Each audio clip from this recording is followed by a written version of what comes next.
तो आज की वीडियो में कवर करेंगे इंडिया वर्सेस पाकिस्तान का डिटेल प्रीव्यू, बात करेंगे साउथ अफ्रीका ने कैसे ऑस्ट्रेलिया को हराया and also something about India versus Afghanistan. Also बात करेंगे about the breaking news of Ronaldo's fight with Manchester United and Erik ten Hag एंड छोटा सा प्रीव्यू करेंगे about the match between Portugal and Slovakia. And lastly cover करेंगे Messi's future plans involving Barcelona, Inter Miami and Newell's Old Boys, और फिर cover करेंगे Vitor Roque signing and Arda Guler's injury. So let's begin.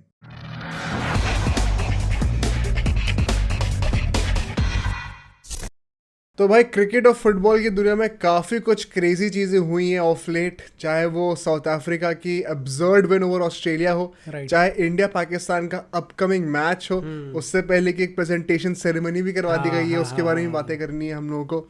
India की absurd win over Afghanistan भी है, और football में तो भाई रोनाल्डो और टेन हैग के बीच में कुछ नई चीज़ें निकल के आई हैं। मेसी के फ्यूचर के बारे में पता चला है काफ़ी कुछ, वितोर रोकी और अर्दा गुलर के बारे में भी कुछ न्यूज़ आई है। पोर्चुगल का मैच भी आ रहा है, तो मतलब काफ़ी कुछ है डिस्कस करने को।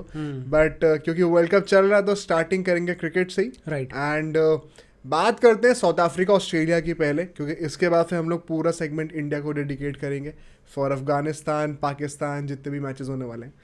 भाई देखो, फॉर श्योर इस मैच में आने से पहले काफ़ी पड़ला भारी साउथ अफ्रीका का भी था, क्योंकि इससे पहले एक 5 मैच ओडीआई सीरीज भी हुई थी जिसमें वो 2 डाउन से ऊपर आके फिर 3-2 जीत गए थे। राइट, एंड आई थिंक वो चीज़ इस मैच में दिख भी गई अल्टीमेटली कि क्यों ऑस्ट्रेलिया का, आई हैव टू से भाई जिस तरीके से उन्होंने वर्ल्ड कप स्टार्ट किया है, it has been a horrific start for them. And इस टाइम पे भी लाइक अगर हम लोग टेबल देखें तो सेकंड लास्ट बैठे हुए हैं, even below Netherlands, just above Afghanistan. By the way, मतलब वर्ल्ड कप का second round of matches complete हो चुका है, Exactly. तो उसका भी राउंड अप करेंगे आखिरी में आके। बट हाँ यार, मतलब देखो, मैं ये तो नहीं कहता कि ऑस्ट्रेलिया आउटराइट फेवरेट्स होती है इस मैच में आते वक्त, बिकॉज साउथ अफ्रीका ने जिस तरीके से पहले मैच में परफॉर्म करा था अगेंस्ट श्रीलंका, और जो अभी रिसेंट ट्रैजेक्टरी रही है उनके बैट्समैन की, once again prove tonight कितना अच्छा खेलते हैं वो। राइट, तो ऐसा तो नहीं था कि Australia will have it very easy, but somewhere deep down within में still expected Australia to put up some fight, exactly, चाहे जीते ना। बट ये तो यार, ये तो ना बेइज्जती हो गई, वन साइडेड हुआ ये मैच भी। मतलब 100 रन से ऊपर से तुम हार रहे हो। ऑल्सो सेकंड कंसेक्यूटिव मैच जहाँ पे Australia have failed to score 200 and above. Right, India के अगेंस्ट भी 199 पे ऑल आउट हो गए थे, यहाँ पे 170 कुछ पे ऑल आउट हो गए। तो थोड़ी शर्मनाक चीज तो है ये। और जितने भी लोग जो बहुत उछल रहे थे कि भाई ऑस्ट्रेलिया थोड़ा सा आप जमीन पे आ गए होंगे, all then saying that I still expect them to reach the semifinals. But वो कैसे आएंगे और कितना मुश्किल होने वाला है, अभी हम लोग will discuss that in detail. To start with, Lucknow में मैच हो रहा था यहाँ पर, और जिनको नहीं पता है, इस बार एक नई पिच लाई गई थी यहाँ पे, बिकॉज आईपीएल के बाद से आईसीसी ने कह दिया था कि ये पिच तो बहुत स्लो है भाई, यहाँ पे रन नहीं बनेंगे, हमें नई पिच ला के दो। तो पिच चेंज करी गई थी, एंड थोड़ी बहुत हमें घास देखने को भी मिली थी वहाँ पर। बट वो जो ब्राउन सॉइल जो दिख रहा था ना वहाँ पे, वो अंडरनीथ पता चल रहा था साफ साफ की काफ़ी रेत है। और कितना भी तुम पिच चेंज कर लो, लखनऊ की ही पिच है वो अल्टीमेटली, तो बहुत ज़्यादा हाई स्कोरिंग तो वैसे भी नहीं होने वाला था, which kind of was proven right after South Africa's batting, और ऑस्ट्रेलिया के बैटिंग के बाद तो कोई डाउट ही नहीं रह गया एग्जैक्टली। तो यहाँ पे सरप्राइजिंग चीज़ पता मेरे लिए क्या थी, देखो पिच नहीं थी, एक ओडीआई मैच, वो भी वर्ल्ड कप का, दिस ईयर अराउंड यहाँ पे इस टाइम पे इस महीने में खेला जाना पहली बार हो रहा था। तो एज आई सेड हर मैच में कि काफ़ी लोग एक्सपेक्ट नहीं कर सकते कि क्या होने वाला है, सबके लिए फर्स्ट टाइम एक्सपीरियंस है ये। तो यहाँ पे ऑस्ट्रेलिया में मतलब टॉस जीतते हैं वो लोग, पैट कमिंस कहता है कि we will bat first, we will bowl first because we don't really know how the pitch will operate. तो मुझे ना थोड़ा सा वियर्ड लगा सीन ये, ऑल्दो तेम्बा बाबूमा ने भी कहा था कि यार टॉस हारना मुझे अच्छा ही लग रहा है कि it is a good toss to lose, because difficult to predict कि क्या करना चाहिए यहाँ पे। बट जब भी आप अनसर्टेन हो in an ODI, isn't it always wiser to bat first and put a target, जो कि हम हमेशा से कहते आ रहे हैं। जब आपको पता नहीं है कि अंडर द लाइट्स कैसा विकेट खेलने वाला है, तो वाई टेक दैट रिस्क। अभी जो कंडीशंस है वो आपको पता है, उसके हिसाब से आप बैटिंग कर सकते हो। आई थिंक वहाँ पे I get where he was coming from Pat Cummins, but मुझे लगता है थोड़ा उल्टा पड़ गया ये चीज़ अल्टीमेटली। एक तो वुड यू स्टिल से कि ये पिच जो है वो अल्टीमेटली स्पिनर्स को ही फेवर करेगी, लखनऊ वाली? हाँ, स्पिनर्स का सेव बिल्कुल रहेगा, जो कि हमने आगे जाके देखा भी कि वहाँ पे अपना शामजी और वो अपना महाराज दोनों 2-2 विकेट लिए भी हैं। तो और I will also come to the fact कि ऑस्ट्रेलिया का जो सिलेक्शन था, फिर से वही ना, स्क्वाड में सिर्फ एक ही स्पिनर है, वो चीज़ मतलब भारी पड़ी है फॉर श्योर। तो coming to the lineups, 2 changes थे ऑस्ट्रेलिया के लिए। जॉश इंग्लिश जो था अपना, इंग्लिश कहते English, जो भी हाँ। कहते हैं भाई, वो कैरी की जगह पे आ गया था। थोड़ा सरप्राइजिंग मुझे लगा बिकॉज दिस मेंट कि सिर्फ एक ही बैट्समैन लेफ्ट हैंडेड होने वाला था टॉप 7 में उनके। Okay. कैरी भी लेफ्ट हैंडेड था, वो निकाल दिया गया था। और जो सेकंड चेंज था वो था स्टॉइनस आ गया था कैमरून ग्रीन की जगह पे। वो थोड़ा अंडरस्टैंडेबल भी था, I won't really question that. Okay. But English का थोड़ा अजीब लगा मुझे देखकर कि इतनी जल्दी अपने कैरी में ट्रस्ट लूज कर दिया। अगर साउथ अफ्रीका की बात करें तो उन्होंने अपना जो कोर्डजी करके जो नया बॉलर था उनका फास्ट बॉलर, उसको जिसने अच्छा करा था last अच्छा match करा में। था। बट वही ना, they were very clever with their selection. उनको पता था लखनऊ की पिच है, चाहे नहीं हो फिर भी स्पिनर्स Spin को ट्रेडिशनली करेगी। फेवर करते आ रही है, Right. तो अभी भी करेगी। तो उन्होंने एक एक्स्ट्रा स्पिनर खिला लिया, शामजी को ले आया वापस। तो वो मुझे लगता है एक स्मार्ट मूव था वहाँ पे, which ultimately paid dividends for sure. तो यहाँ पे अब साउथ अफ्रीका की पहले बैटिंग हो जाती है। अब बैटिंग में आते हैं भाई, क्विंटन डिकॉक ने 2 मैच में 2 लगातार 100 मार दिए। Right right. क्या वो रोहित शर्मा का 5 सेंचुरी का रिकॉर्ड तोड़ सकता है? आई डोंट थिंक सो ऐसे तोड़ पाएगा, क्योंकि आई नो ट्रैजेक्टरी जैसी चल रही है उसके हिसाब से तो लग रहा है तोड़ देगा। बट द थिंग इज कि वो 5 सेंचुरी मारना है एक ही वर्ल्ड कप के अंदर, इट्स आई थिंक वो बहुत ही डिफिकल्ट चीज़ है। आई नो अभी काफ़ी मैचेस बचे, but still it just seems कि वो रिकॉर्ड अनटचेबल टाइप है। अब पता चला रोहित शर्मा ही अपना रिकॉर्ड तोड़ रहा है इस बार, कोई भरोसा नहीं है। तो उसके ऊपर भी आएंगे कैसे बैटिंग करी उसने अफगानिस्तान के अगेंस्ट। बट जब यहाँ पे साउथ अफ्रीका की बैटिंग आती है, पहले पावर प्ले में they score 53 runs and they don't lose any wicket. तो एक बहुत ही फॉर्मिडेबल स्टार्ट थी ये। किसी भी और ग्राउंड में होता, अभी तक हमने जैसा वर्ल्ड कप देखा है, तो सुनने में लग रहा है कि थोड़ी स्लो बहुत स्टार्ट slow है, है। हाँ। बट वही यहाँ पे विकेट का नेचर ऐसा था कि it is very important for you to protect your wickets in the first powerplay, जो Right. पहले के 10 ओवर होते हैं, जो कि ऑस्ट्रेलिया ने नहीं करा। उनके 3 विकेट गिर गए अल्टीमेटली, और इसीलिए वो इतनी जल्दी कोलैप्स भी कर गई इनिंग्स। तो यहाँ पे बहुत ही क्लेवर स्टार्ट थी आई वुड से। एंड इफ यू नोटिस यहाँ पे ना बैटिंग का कॉम्पोजिशन और डायनामिक्स भी बड़े क्लियर थे। तेम्बा बावूमा का जो स्ट्राइक रेट था बहुत ज़्यादा हाई नहीं था, 30-35 रन ही मारे और सब 50 कुछ बॉलें खेली उसने। But on the other hand Quinton de Kock was very Swift super and का था ब्रीफ उसका। With his innings. Right. मतलब वो हमेशा से सिंगल निकाल रहा है, तो that odd boundary he is finding that, ताकि बावूमा के ऊपर प्रेशर ना आए। वो वहाँ से एंकर का रोल खेल रहा था। तो दोनों बहुत अच्छा कॉम्प्लीमेंट कर रहे थे एक दूसरे को। और यहाँ पे वही था, आई वुड से ये 10 ओवर तो मैं फिर भी समझ सकता हूँ, बट जो मिडिल ओवर्स का फेज आता है ना, जो सेकंड पावर प्ले होता है, which is 10th to 40th over, यहाँ पे जो स्पिनर की कमी खली है ना, मतलब मैं आपको बताता हूँ, मैक्सवेल ऑस्ट्रेलिया का बेस्ट बॉलर था ऑन पेपर। राइट, हाँ आई थिंक 32-34 रन कुछ दिए और 2 विकेट लिए उसने। हाँ राइट। इकोनॉमी बहुत अच्छी है। की इकोनॉमी हाँ, 34 रन दिए 10 ओवर में। अगर ग्लेन मैक्सवेल आपका बेस्ट बॉलर बनना पड़ रहा है ना, तो आप समझ जाओ कि सही चीजें नहीं चल रही है। What is Adam Zampa doing? Why do you not have another spinner here? जब उनके पास इतने स्पिनर्स थे और उन्होंने अल्टीमेटली उनसे विकेट निकलवाए, इन लोगों के पास स्पिनर्स नहीं थे, इसीलिए लोग स्ट्रगल करे हैं। ऑल्दो आई थिंक ये काफ़ी रुकी मिस्टेक थी। मतलब coming to India world cup के लिए, कैसा भी कह लो कि कितनी भी हाई स्कोरिंग मैचेस होंगे, वो स्पिनर का रोल तो होना ही होना था इंडिया के अंदर। तो it is very surprising to see कि अ टीम लाइक ऑस्ट्रेलिया, जो कि इतनी एक्सपीरियंसड है, सब कॉन्टिनेंट कंडीशन से भी इतनी ज़्यादा एक्सपीरियंसड है, वो टीम ऐसी रुकी मिस्टेक करी है कि वो कोई स्पिनर ही नहीं लेके आए अपने साथ। तो ये तो अभी हम लोग हो सकता है इंग्लैंड के साथ भी देखें। Although let's see Adil Rashid कितना अच्छा कर पाता है, या फिर लिविंगस्टोन में भी। मोइन अली भी तो है उनके पास। लाइक मोइन अली कभी जैसा भी सेकंड मैच में नहीं खेला था, वो तो वो पिच के बेसिस पे खेलेगा। तो जो शॉर्ट स्टार्टर्स है उनका देखना पड़ेगा कैसा करते हैं। तो जैसे इंडिया में शॉर्ट स्टार्टर्स जडेजा और कुलदीप यादव, वो भी बहुत अच्छा कर रहे हैं। अश्विन खेले ना खेले, वो वाली बात आ जाती है। बट जो सेकंड पार्ट पे था, अल्टीमेटली इन 30 ओवर में 179 रन आते हैं। तो मतलब 180 बॉल से 179 run, almost 6 run an over. बहुत अच्छा स्ट्राइक रोटेशन चल रहा था, और ऑलमोस्ट सारी पार्टनरशिप्स ना बहुत ही कंफर्टेबल लगी मुझे। इनफैक्ट जो सबसे छोटी पार्टनरशिप थी ना स्टेज में, वो थी मार्करम और डिकॉक की। वो कुछ 30-35 रन की थी, बट वो भी इतनी सूदिंग और कंफर्टेबल लग रही थी मुझे। और अल्टीमेटली डिकॉक अपना विकेट थ्रो ही कर देता है, फिर से वो रिवर्स स्वीप कुछ मार रहा था, बोल्ड हो गया अल्टीमेटली।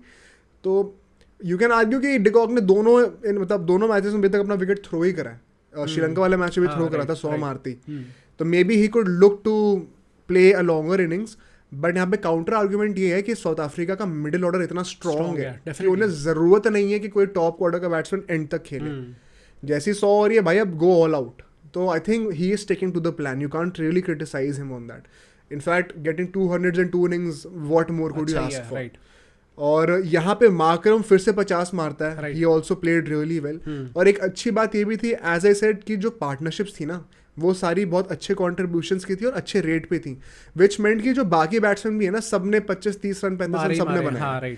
तो जहाँ जहाँ जो कॉन्ट्रीब्यूशन जरूरी था वो सबने दिया है। बिकॉज एक ओपनर ने ऑलरेडी 100 बना ही दिया है, बहुत हाई स्कोरिंग विकेट होने नहीं वाला है, तो अब जो बचे हुए बैट्समैन आ रहे हैं वो they will look to maximise the total by playing very fast. तो उसमें वैसे भी ज़्यादा स्कोप होता नहीं रन मारने का, 35-40 रन ज़्यादा से ज़्यादा मार सकते हो आप, लकी हो तो 50 भी हो जाएगी, क्योंकि आप हाई रिस्क गेम खेल रहे होते हो.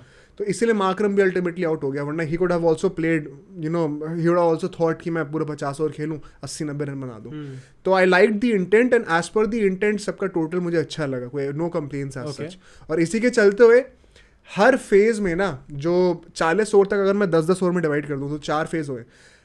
पहले के 10 ओवर में वही 60 से कम रन आते हैं, बट उसके बाद हर फेज में वही अब हमेशा 58 से 64 रन के बीच में आए जा रहे थे कंसिस्टेंटली. तो अच्छा स्ट्राइक रोटेशन, रन रेट अच्छा चल रहा था, right, run flow of run बहुत अच्छा चल रहा था वहाँ पे. तो कोई ऐसा कोई प्रॉब्लम ही नहीं लगी देखने में कि कुछ प्रॉब्लम आ भी रही इन लोगों को.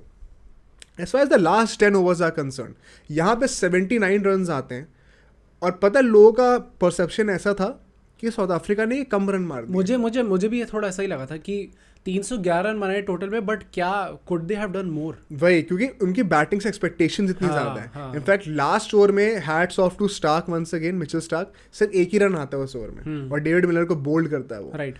तो अगर उसी ओवर में तुम 10 रन और मान लो तो ये 70 रन की जगह 89-90 रन हो जाते हैं. It would have looked so much better on the score sheet. But the fact is, of course south Africa ज़्यादा रन मार सकती थी, बट उन ना मारने के बावजूद उनके 311 रन जितने भी तुमने, आई थिंक 310-311, राइट, 311 रन बन गए थे उनके. और 311 रन तुम ये कह सकते हो कि एंड की फिनिश थोड़ी स्लो हो गई, बट 311 रन इस पिच पे फिर भी बहुत ज़्यादा था. Right, that is the catch है, which is why going into the innings break morale ना साउथ अफ्रीका का फिर भी बहुत हाई था. डेफिनेटली. और यहाँ पे मैं एक जो सबसे बड़ी चीज कॉल आउट करना चाहता हूँ वो है ऑस्ट्रेलिया की fielding. Right. This is the worst fielding performance of this World Cup so far, and shocking to see कि ऑस्ट्रेलिया से आ रही है worst fielding performance. 5 catch drop हुए हैं इस पूरे वर्ल्ड कप में, 2 मैचेस हुए हैं और 6 कैच ऑलरेडी ड्रॉप कर चुके हैं. पिछले मैच में विराट कोहली का कैच ड्रॉप करा था. राइट. और इस मैच में जो 5 कैच ड्रॉप करे, मैं ये नहीं कहूंगा कि सारे के सारे बहुत ईजी थे, बट ऐसा नहीं कि बहुत डिफिकल्ट भी थे. इनफैक्ट 1-2 सिटर्स ही थे, और ऐसा भी नहीं कि 1 या 2 ही प्लेयर सारे कैच छोड़ रहे हैं. A variety of players drop the catches, मतलब एज अ होल पूरी टीम अच्छी फील्डिंग नहीं कर रही थी. बहुत शॉकिंग था यार मेरे लिए, मतलब it was so uncharacteristic of Australia. आप ये सब चीजें एसोसिएट नहीं करते ऑस्ट्रेलिया से. How did you feel watching that? मतलब मैं यही कहूँगा कि I think Australia is one of those teams जो कि जिनकी रेपुटेशन ऐसी कि बहुत डिसिप्लिन होती है एकदम, एंड बहुत ज़्यादा ध्यान, एकदम फोकस गेम पे रहता है पूरे time. It is very surprising कि उनकी तरफ से ये आ रही है ऐसी टाइप की फील्डिंग, एंड वो भी मतलब डायरेक्टली वर्ल्ड कप में आके. इससे पहले तक इट्स नॉट लाइक कि इससे पहले उनकी फील्डिंग बहुत गंदी चल रही थी. वर्ल्ड कप में आके आपके फील्डर्स परफॉर्म नहीं कर पा रहे, क्योंकि सी बैटिंग और बॉलिंग में तो इधर वो लोग बहुत अच्छा नहीं कर रहे. बॉलिंग तो चलो still it's okay, but batting तो उनकी काफ़ी गंदी चल रही है थ्रू आउट द टूर्नामेंट, जो 2 मैचेस हुए अभी तक. अगर आपकी फील्डिंग भी वो नहीं कर पाएगी तो फिर तो आप क्या एक्सपेक्टेशन रख सकते हो. तो मतलब मुझे तो यही लगा कि यार इसके बाद तो कोई एक्सक्यूज ही नहीं है हारने का. मतलब you can't blame the pitch, the toss, the conditions. In fact जो मैंने कहा ना कि ये 79 की जगह 90-100 रन हो सकते थे साउथ अफ्रीका के, एकदम उल्टा भी हो सकता था. ये 79 शायद सिर्फ 59 भी होते अगर वो कैचेस पकड़ लिए होते. तो द मार्जिन ऑफ एरर और the margin of possibilities is so high in the last 10 overs, given कि क्या कॉन्टेक्स्ट में गेम चल रहा था. बट यहाँ से अल्टीमेटली फिर जब ऑस्ट्रेलिया बैटिंग करने आती है, the one thing that they needed to do was to protect their wickets in the first 10 overs, because batting में डेप्थ इतनी ज्यादा है, which is what we saw once again. Pat Cummins और Stark ने end में आके भी 20-25 run बना दिए, नंबर 8 नंबर 9 पे आके. तो इतनी डेप्थ है बैटिंग में, आप कभी भी you could have gone all out, एकदम full attacking mode, provided you had wickets in your hand. और इन्होंने एग्जैक्टली उसका उल्टा करा है. Firstly I would call out Mitchell Marsh. जब वो आउट हुआ है, I think it was very irresponsible, because उसी ओवर में उससे पहले एक नो बॉल पड़ी थी उसमें, और एक बाउंड्री भी आई थी. उसके बाद एक पंजा आ गया था. पंजा जिनको नहीं पता क्रिकेटिंग लैंग्वेज में होता है बेसिकली वाइड बॉल है, और वो कीपर ने मिस कर दी, पीछे चौका हो गया, तो 5 रन मिल गए. तो ये एक पंजा और एक चौका ऑलरेडी आ चुका था, एक नो बॉल भी आ चुकी थी, तो वो ऑलरेडी वो टेम्पो ऑस्ट्रेलिया की तरफ जा रहा था. उसके बाद भी आपने टिल्ला शॉट खड़ा कर दिया, विच इज सो इररिस्पॉन्सिबल, और आप आउट होके आ गए. अल्टीमेटली कुछ 15-16 बॉल में सिर्फ 7 रन बनाता है मिचेल मार्श. तो स्ट्राइक रेट भी कुछ इफेक्टिव नहीं हुई. 50 की स्ट्राइक रेट से आप खेल रहे हो, टीम को आपने गलत पोजीशन पे डाल दिया. थोड़ा इररिस्पॉन्सिबल लगा मुझे. उसी के बाद वार्नर भी आउट हो जाता है, playing a rash shot kind of, you could argue. But the turning point for me was जब स्टीव स्मिथ आउट होता है तो, क्योंकि अल्टीमेटली पहले के 10 ओवर में जहाँ पे साउथ अफ्रीका ने एक भी विकेट लूज नहीं किया था, यहाँ पे ऑस्ट्रेलिया 3 विकेट लूज कर देती है. और जो थर्ड विकेट था जो रबाडा लेता है अपने पहले ओवर में ही आती स्टीव स्मिथ का, थोड़ा कॉन्ट्रोवर्शियल रहेगा बिकॉज क्या होता है भाई, अंपायर नॉट आउट देता है इनिशियली, सबको लग रहा था कि डाउन द लेग साइड जाने वाली है बॉल, तुमने देखा था वो? नहीं. तो उसमें क्या होता है भाई, वो फ्लिक करने जा रहा था बॉल को और पैड भी लगती है बॉल, बट वो लगता है ना देखने में कि ट्रैजेक्टरी से पढ़ के बाहर जाने वाली है बॉल, तो अंपायर नॉट आउट दे देता है. ठीक है, तो साउथ अफ्रीका को पता नहीं क्या सिक्स सेंस चलता है, कहते हैं कि हम रिव्यू लेते हैं इसके ऊपर. रिव्यू लेते हैं तो पता चलता है कि वो बॉल एक्चुअली जस्ट हिट कर रही है स्टम्प्स को. ठीक है, just good enough to not even be umpires call. अच्छा, वो 50% से थोड़ी सी ज़्यादा बॉल हिट कर रही थी. 50% से कम होती तो अंपायर्स कॉल हो जाता, तो 50% से हल्की से ज़्यादा थी. और वो एक्चुअली में थोड़ा अनरियलिस्टिक लग रहा था देख के. इनफैक्ट स्टीव स्मिथ वगैरह तो एकदम शॉक हो गए थे कि आउट कैसे है, पूरा मुंह बनाते हुए गया बाहर. वो अंपायर भी थोड़ा सरप्राइज था, इवन साउथ अफ्रीका की टीम भी थोड़ी सरप्राइज थी कि अच्छा हो गया रिव्यू. मतलब this is the second time this is happening in this World cup. Like India के मैच में भी हम लोग ये चीज़ कह सकते हैं कि स्टीव स्मिथ जो आउट हुआ था, it was just too good of a ball जब जडेजा ने आउट किया था. नहीं, इसमें there was nothing too good of a ball. इसमें तुम वो कह सकते हो कि अनलकी, क्या ट्रैजेक्टरी में थोड़ा सा जो बॉल ट्रैकिंग की होती है उसमें कुछ गड़बड़ हुई है. अच्छा, ओके. बट बात वही है यार कि कैसे ही क्वेश्चन कर सकते हो इसको, क्योंकि टेक्नोलॉजी तो यही चलते आ रही है और यही टेक्नोलॉजी हर किसी के लिए अप्लाई भी होती है. तो मतलब यू कांट रियली आर्ग्यू कि सब मेरे अगेंस्ट कैसे गलत हो गया. थोड़ा सा तो हमेशा से वो रूम फॉर एरर मान के चलता ही है, तभी से अंपायर्स को लाया भी गया. राइट. क्योंकि दे ऑलवेज अज्यूम कि ये ट्रैजेक्टरी 100% करेक्ट नहीं होती है. हो सकता है थोड़ा कुछ असलियत में अलग भी हो सकता था, बट भाई अगर DRS में दिखा रहा है तो दिखा रहा है. You can crib and cry all you want, but at the end of the day अगर आपको आउट दिखा रहा है तो you have to make peace with it. उसके बाद जो अगले के 10 ओवर होते हैं ना, यहाँ पे ऑस्ट्रेलिया के पास चांस था कि अपनी इनिंग्स को स्टडी करके आखिरी के 30 ओवर में फिर से दोबारा रीबिल्ड कर सकते थे वो. बट साउथ अफ्रीका ने यहाँ पे चोक कर दिया पूरा. नेक्स्ट 10 ओवर में 10th to 20th ओवर के बीच में सिर्फ 30 रन आते हैं. ओके. और 3 विकेट और गिर जाते हैं. तो by the end of the 20th over 80 run थे ऑस्ट्रेलिया के और 6 विकेट गिर चुके थे. यहाँ से there is no coming back, there is no chance. Labuschagne ने ट्राई करा स्टार्क के साथ पार्टनरशिप बिल्ड करने की, और जो कि हमने इंडिया के अगेंस्ट नहीं कहा था ऑस्ट्रेलिया का कि लोअर ऑर्डर थोड़ा सा चल गया, जल्दी आउट कर देना चाहिए था. काइंड ऑफ हमने यहाँ पे भी देखा स्टार्क और लाबुशेन की पार्टनरशिप सेकंड हाईएस्ट स्कोर था भाई ऑस्ट्रेलिया, 27 रन के साथ. बट फिर स्टार्क आउट हो जाता है और फिर एकदम से सारे विकेट्स छड़ी लग जाती है. फिर लाबुशेन भी अपना विकेट थ्रो कर देता है और कोई चांस था नहीं उसके बाद बचने का. मतलब वुड यू से कि इस टाइम तक लाबुशेन इज दैट गाय जो कि only he is turning up for Australia in the batting department अब तक, क्योंकि हर मैच में थोड़े रन तो मारे ही हैं उसने यार. मतलब आई डोंट नो, बिकॉज देखो इस मैच में तो मैं ब्लेम करूंगा भी नहीं because he had no support. The point is कि स्टीव स्मिथ के एज यू सेड थोड़े 2 अनफॉर्चुनेट विकेट्स भी गए हैं एंड ओवरऑल बैटिंग परफॉर्मेंस ही पूरी बहुत डिसमिल रही है. मतलब Labuschagne has been better than others probably, but that doesn't mean कि वो इन इटसेल्फ बहुत अच्छा खेला है. हाँ, आई मीन जस्ट कि ऑस्ट्रेलिया की तरफ से बैटिंग सबसे अच्छी प्रॉब्ली उसकी रही है. हाँ, मतलब सबसे कम बुरा कौन सा रहा है तो वाली बात हो जाएगी थोड़ी बहुत. तो ऑल इन ऑल यार मतलब साउथ अफ्रीका के लिए तो a big win because now they are at the top of the table. उसको भी हम लोग लास्ट में एक्सप्लोर करेंगे सेगमेंट के. बट ऑस्ट्रेलिया के लिए सेकंड लास्ट पे है अभी. One thing that you could argue in favour of Australia is कि उनके पहले 2 मैच सबसे टफ थे as compare to the other teams, because अब हर टीम ने 2 मैचेस खेलनी है. राइट. हर टीम को एक टफ टीम मिली है और एक ईजी टीम मिली है, बट साउथ अफ्रीका को दोनों टीम्स थोड़ी टफ मिली थी. सो सबसे टफ स्टार्ट ऑस्ट्रेलिया का ही रहा है.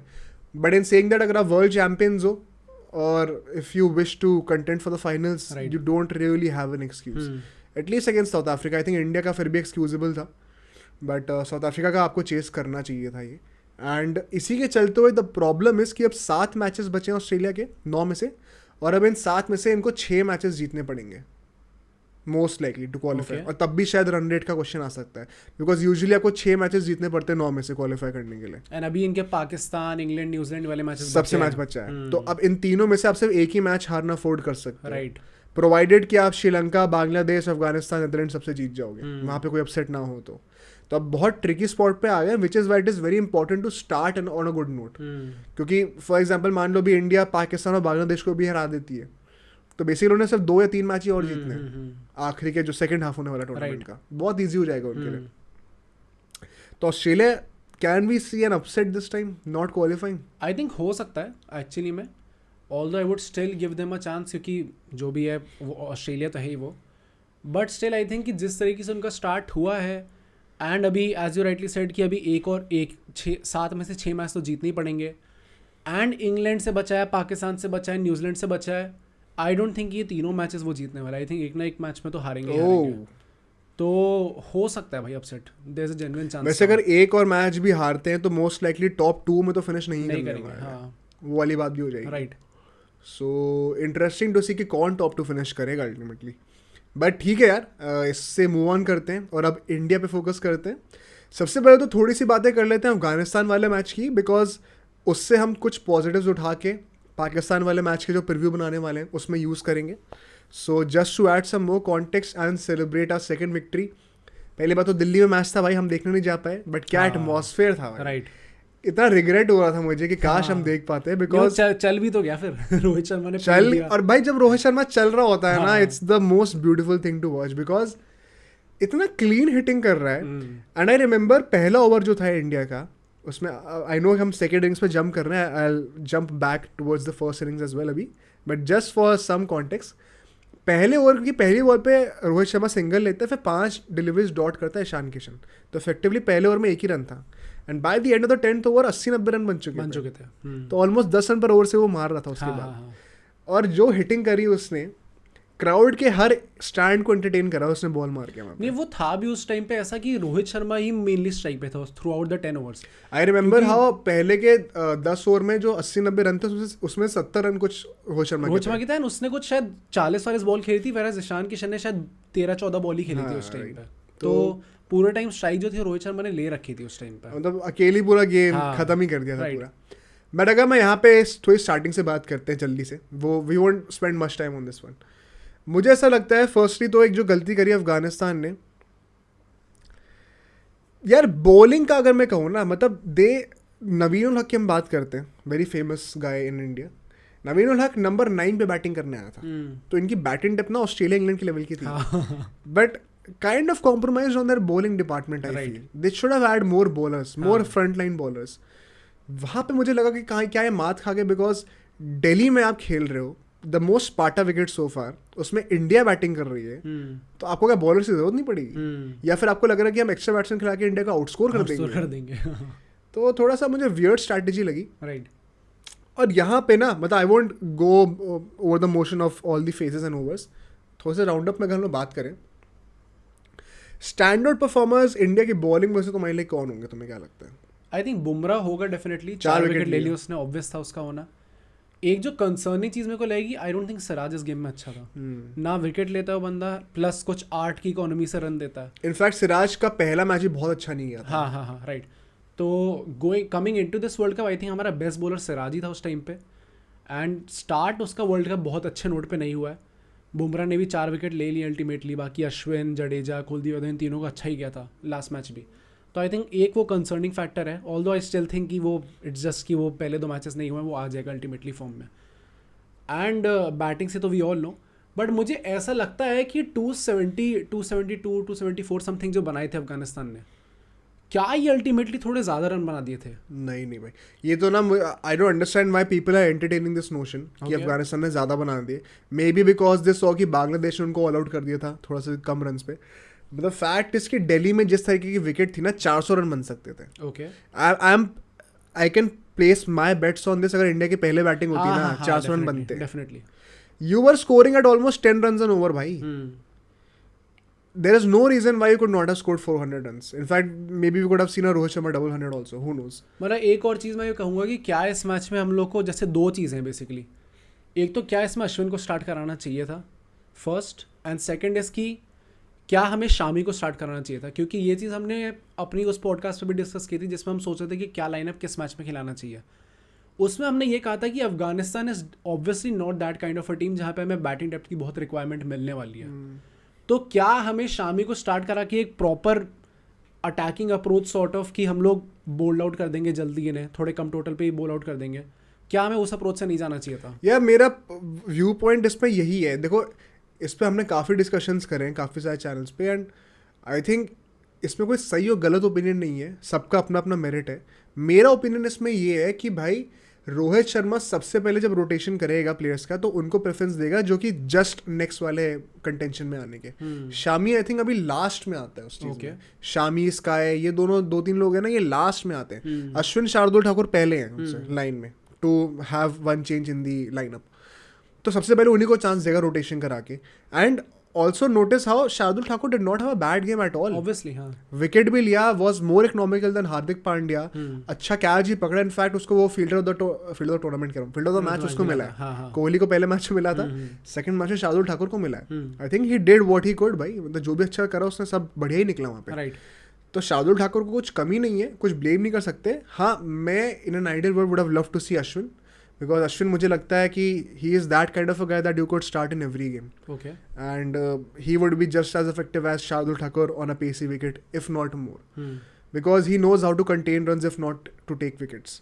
तो बट आई अंडरस्टैंड, मतलब मुझे कोई सरप्राइजिंग नहीं लगा कि शार्दुल ठाकुर को क्यों खिलाया। एवरीबडी न्यू कि ये चेंजेस आने ही वाले। तो और शामी का वो था कि उसने पिछली बार जब वर्ल्ड कप में मैच हुआ था अफगानिस्तान से तो हैट्रिक लिया था, तो कई लोग क्वेश्चन कर रहे थे, बट मैं वही कहूँगा, थोड़ा अजीब स्टार्ट है। I mean last time world cup 19 में था, 4 साल हो चुके। नहीं, और वो बात भी है कि यार आपको पता तो है ही ना कि इंडिया नंबर 1 पे बैट्समैन चाहती है, तो why are you acting like it is very shocking, it is expected. And अगर इंडिया उस अप्रोच के साथ जा रही तो इनफैक्ट आई अप्रिशिएट कि they are sticking by it. अब कंफ्यूजन नहीं क्रिएट कर रहे अपने दिमाग में कि अच्छा एक बार एक बॉलर भी खिला के देख लेते हैं, अगर बाई चांस शामी चल गए तो फिर वो सोचेंगे अपनी स्ट्रैटेजी चेंज कर देंगे mid way through the world Cup कि अब एक्स्ट्रा बॉलर ही खिलाने लग जाओ। At least they have clarity of mind, तो I appreciate that. Kuldeep Yadav भी मुझे लगा बहुत अच्छी बॉलिंग करी, बिकॉज बहुत इकोनॉमिकल थे। आई थिंक 5 से कम की इकोनॉमी थी और 1-2 विकेट भी लिए थे। बीच में एक फेज आया था जब 2-3 छक्के लगातार पड़े थे उनके ऊपर, और बड़े बड़े छक्के थे, बट जो मेंटल फोर्टिट्यूड दिखाया है which is the maturity of that player, कि भाई पहले शायद थोड़ा सा वो फ्रीक आउट हो जाए, like for lack of a better word kind of, कि थोड़ा हेवायर हो जाए कि अच्छा अब क्या करना है, बट अभी now he knows his business कि मुझे क्या करना है, कैसे आउट करना है, छक्का मार दिया कोई बड़ी बात नहीं है, kind of what we associate with Ashwin. तो I really appreciate that sentiment and approach towards his game. Siraj का एज यू सेड थोड़ा सा कंसर्निंग था फॉर श्योर, बट जो लोग कह रहे हैं ना कि यार अफगानिस्तान ने बैटिंग अच्छी कर दी, मैं तो बहुत डिसएग्री करता हूँ इस चीज़ से, क्योंकि भाई अफगानिस्तान भी खेलने तो आई है। It was a one of जहाँ पे वो बांग्लादेश के अगेंस्ट बाय चांस आउट हो गए, बट ऐसा हर मैच में नहीं होगा। राइट। एंड ये विकेट वही I genuinely mean when I से कि 380-400 की विकेट है ये, तो वहाँ पे कम से कम 100 रन शॉट थे ये। आई नो बैटिंग अफगानिस्तान की बैटिंग और इंडिया के बॉलिंग में ज़मीन आसमान का फ़र्क है, बट दैट इज़ द वही रीज़न वाई 100 रन शॉट है भी वो। This is not a good total at all. In fact मुझे याद है हम लोग इनिंग्स ब्रेक पे सोच रहे थे कि भाई should be not get over confident और समथिंग लाइक दैट। मैं हमेशा से मेरा वही ओपिनियन था कि यार this is going to be very easy, like not to be sounding very arrogant या फिर कि मतलब over confident, but it was always meant to be very easy. भाई अल्टीमेटली 35 ओवर्स में हमने चेस कर दिया, और कितने का 270 का उसका टारगेट था। हाँ। तो 15 ओवर आपके पास और बचे हैं, 130 रन से बना पाओगे आप, 400 रन तो आराम से बनते भाई। राइट। तो that was my whole point कि 270 is a very bad total on this wicket. Historically on Firoz Shah Kotla बहुत अच्छा स्कोर है ये, बिकॉज इस वर्ल्ड कप से पहले इंडिया का भी highest total on this wicket was 289। Pitch भी थोड़ी डिफरेंट थी ना उस टाइम। हाँ, चेंज हुई है पिच काफी, बहुत बैटिंग फ्रेंडली हो गई है। तो अगर आप कंडीशंस को दिमाग में लेके चलो, आप समझ जाओगे कि ये बहुत अच्छी बॉलिंग परफॉर्मेंस थी ऑन द कॉन्ट्ररी, बिकॉज जब विकेट नहीं भी आ रहे थे ना, जब वो बीच में पार्टनरशिप बन रही थी हजमत वगैरह की, तब भी इंडिया ने कभी भी they did not give away more than 60-65 run in any of the 10 over phases. Okay. तो हमेशा से रन्स कंटेन करके रखे हुए थे, kind of what we saw against Australia also, कि जब विकेट नहीं आ रहे, जब वार्नर और स्मिथ खेल रहे थे, तो रन बचा के रखो, फिर अपना विकेट थ्रो कर देंगे। Same thing happened. तो यहाँ पे कोई डाउट कुछ भी नहीं है मुझे, यहाँ पे बहुत अच्छी परफॉर्मेंस थी। इनफैक्ट सिराज का थोड़ा देखना पड़ेगा, बट अगर हम लोग बैटिंग की बात करें जल्दी से, बैटिंग में तो कुछ है ही नहीं बात करने को भाई Rohit, how would you describe this 100? By the way, जिनको नहीं पता, काफी रिकॉर्ड तोड़ दिए रोहित शर्मा ने। पहले मैं बता देता हूँ, 7 सेंचुरीज उसकी हो चुकी हैं वर्ल्ड कप में, the most centuries by any batsman in the history of ODI world cups. Sachin का रिकॉर्ड तोड़ दिया, सचिन की 6 सेंचुरीज थी। Fastest century by an Indian ever in a world cup, उसका भी रिकॉर्ड क्रिएट कर दिया है। 1000 रन भी पूरे कर दिए हैं। आई थिंक विराट कोहली से शायद 100-200 रन ही पीछे है। 100 से कम है, 100 से कम है, और एक वर्ल्ड कप कम भी खेला। सो क्या मतलब, हाँ, how would you sum up his performance? मतलब आई थिंक ये क्रेजी परफॉर्मेंस ही थी ऑब्वियसली, एंड काफ़ी मच नीडेड परफॉर्मेंस थी ऐसी टाइप की रोहित शर्मा से आना, क्योंकि वी नो कि उसका स्टार्ट वर्ल्ड कप अच्छा नहीं हुआ था। ऑब्वियसली ऑस्ट्रेलिया के अगेंस्ट अच्छी परफॉर्मेंस नहीं थी उसकी, बट वही बात है ना कि जब वो बंदा चल रहा होता है तो it just seems so easy कि वो कितने कितने एट विल छक्के मारता है लिटरली, क्योंकि इस मैच में तो 2-3 छक्के तो ऐसे थे जिसको देख के जेन्युइनली वो केएल राहुल का भी एक वो मीम आया था जिसमें वो सरप्राइज बैठा हुआ था ऐसे करके, ओ ऐसे करके कर रहा था कि ये कैसे छक्का मार दिया उसने। तो वही बात है कि जब चल रहा होता है वो बंदा, एंड यू नो वी से काफ़ी बार कि Ishan Kishan is that guy जो कि स्टार्टिंग से एक्सेलरेट करेगा, एंड रोहित शर्मा प्रॉब्ली शायद थोड़ा सा रिस्ट्रिक्ट होकर खेलेगा अगर इन दोनों की अगर ओपनिंग होती है तो, जो कि हम लोग अपने मुंबई इंडियंस में भी देखते हैं इस चीज़ को। बट इस मैच में तो Rohit Sharma was that guy भाई, Ishan Kishan was that guy जो कि अपना 100 की स्ट्राइक रेट से ही खेल रहा था, और अपना स्टार्टिंग में ही टुक सम टाइम, उसके बाद उसने भी थोड़ा एक्सेलरेट आई थिंक वही है ना, वर्ल्ड कप का मैच है और पहले मैच में 0 पे आउट हो गया था हाँ, ईशान हाँ, किशन, हाँ, तो उसको थोड़ा कॉन्फिडेंस लेने के लिए, एंड रोहित शर्मा ने इनफैक्ट अपने पोस्ट मैच कॉन्फ्रेंस में भी कहा ये कि ये in the recent years I have tried to develop this approach because modern cricket is changing, और जब से मैं कैप्टन बना हूँ मुझे अपनी टीम के अंदर ये अप्रोच चाहिए। I can't be selfish and wait कि मतलब मेरे को पहले के 10-15 ओवर निकालने ही निकालने। बेसिकली हर्षा बोगले ने पूछा था कि वी हैव नोटिस हाउ पहले के 1-2 ओवर आप निकालते हो और फिर एक सर्टन ओवर आता है उसके बाद हमेशा आप एक ट्रिगर पुश करते हो वहाँ पे, एक एक्सेलरेशन करते हो वहाँ पे, तो इज इट प्लान्ड या फिर आप रिदम के हिसाब से जाते हो? तो उसने कहा ये चीज़ कि थोड़ा तो रिदम के ऊपर डिपेंड करता ही है बट काफ़ी कुछ प्लान्ड है ये कि after certain point I won't wait for the bowler, मुझे अटैक करना मैं करता रहूँगा अनलेस बहुत अच्छी बॉलिंग कोई कर रहा हो, जैसे कि नसीम शाह था इन दी एशिया कप, तो उसमें भी ultimately Rohit Sharma survived and scored 50। तो I appreciate that selflessness from that player, and जब वो ऐसा खेल रहा होता है भाई, मतलब आई वाज डिसअपॉइंटेड कि 130 पे आउट हो गया, मुझे लग रहा था कि 150 कि विकेट थ्रो करा इस बार भी। या वो थ्रो वही वाली बात है ना, वो जो मैंने डिकॉक के लिए कहा था वही मैं सेम रोहित शर्मा के लिए भी कहूँगा, एंड अल्टीमेटली रन रेट को आपको अपना पुश करना पड़ेगा बिकॉज न्यूजीलैंड और साउथ अफ्रीका अभी हमसे ऊपर है तो वो नेट रन रेट की वजह से ही ऊपर है, तो that will come in to play, चाहे वो 3rd और 4th पोजीशन के लिए हो चाहे 1st 2nd के लिए हो। Basically it's just about playing for the team. Exactly. तो विराट कोहली उसके बाद आता है, उसने भी 50 मार दी, एंड ईशान किशन 48 पे आउट हो जाता है, 47 पे आउट हो जाता है, ऑल्दो 100 की स्ट्राइक रेट थी, बढ़िया खेला, अच्छा खेला था, एंड श्रेयस अय्यर भी नॉट आउट रहता है, तो जितने भी लोगों को बैटिंग करने को मिला सबका कॉन्फिडेंस अप हुआ होगा for sure, specially Kishan, Iyer and Rohit Sharma, because ये तीनों ही बैट्समैन पिछले मैच में नहीं चले थे। तो good match to cover all the basics here. एक चीज़ मैं क्वेश्चन करूंगा for Afghanistan and then we move on to the preview for India Pakistan. जो पावर प्ले में इसने बॉलिंग नहीं करी है ना, आई थिंक बहुत ही कॉवर्ड वो था, ये राशिद खान का था। अब राशिद खान कह लो या फिर ये मैनेजमेंट कह लो, जो भी है, बट मतलब ये जो कायरों वाली जो चीज़ होती है ना, ये वो थी भाई पूरी। क्या तुम अपने टीम के मेन बॉलर बनते हो? बाय द टाइम ही केम, जब उसने पहली बॉल डाली उस टाइम पर रोहित शर्मा ऑलरेडी 88 पे था, और अल्टीमेटली दोनों विकेट उसी ने लिए। हाँ राइट। इनफैक्ट अभी मैनेजमेंट से पूछा गया अफगानिस्तान का, तो उनने कह दिया ये बात कि we'll have to think about this कि वो क्यों नहीं बॉलिंग कर रहा उसमें। तो is it the instructions from the management या फिर राशिद खान का खुद का ही कुछ है कि मैं पावर प्ले में बॉलिंग नहीं करूंगा? Right, because the top tier spinners in T20 cricket they always like to bowl in the power plays. Ashwin था अपने टाइम पे, नारायण था अपने टाइम पे, अभी राशिद खान है। How can you not ball in the power play भाई? क्या बहाना है ये? मुझे बहुत बहुत कायरों वाली चीज़ लगी है, एंड इस पे तो कॉल आउट करना बनता है राशिद खान को। One more thing, what do you have to say about Naveen ul Haq and Virat Kohli? सही है भाई, सारी आईपीएल टीम्स ने वो चीज शेयर करी भाई, वो लड़कों में ऐसे ही होता है भाई, मतलब। नहीं वो तो है ही, but I am very happy कि ऐसा हुआ अल्टीमेटली, क्योंकि वो इस मैच में भी थ्रू आउट द मैच उसकी ट्रोलिंग चल रही नहीं तो वो भी था ना, मैच से पहले कहते हैं imagine if Kohli recreates that moment जो स्टीव स्मिथ के साथ उसने किया था। तो कर दिया उसने, वो भी कर ही दिया, उसने बना करा था एक्चुअली। हाँ वही ना, राइट। तो ये तो मैं एक्सपेक्टेड था भाई, बड़प्पन है भाई कोहली का वो चीज़। अबे लड़कों में यही होता है, कोई दिल पे तो लेके बैठता नहीं, दिल पे तो नहीं लेके बैठता, बट मतलब ये चीज़ पहले भी हो सकती थी ना, मैच में ही तो लड़ाई हुई थी इससे पहले, तो ये चीज़ आईपीएल में भी हो सकती थी, खत्म ही उसी टाइम पे।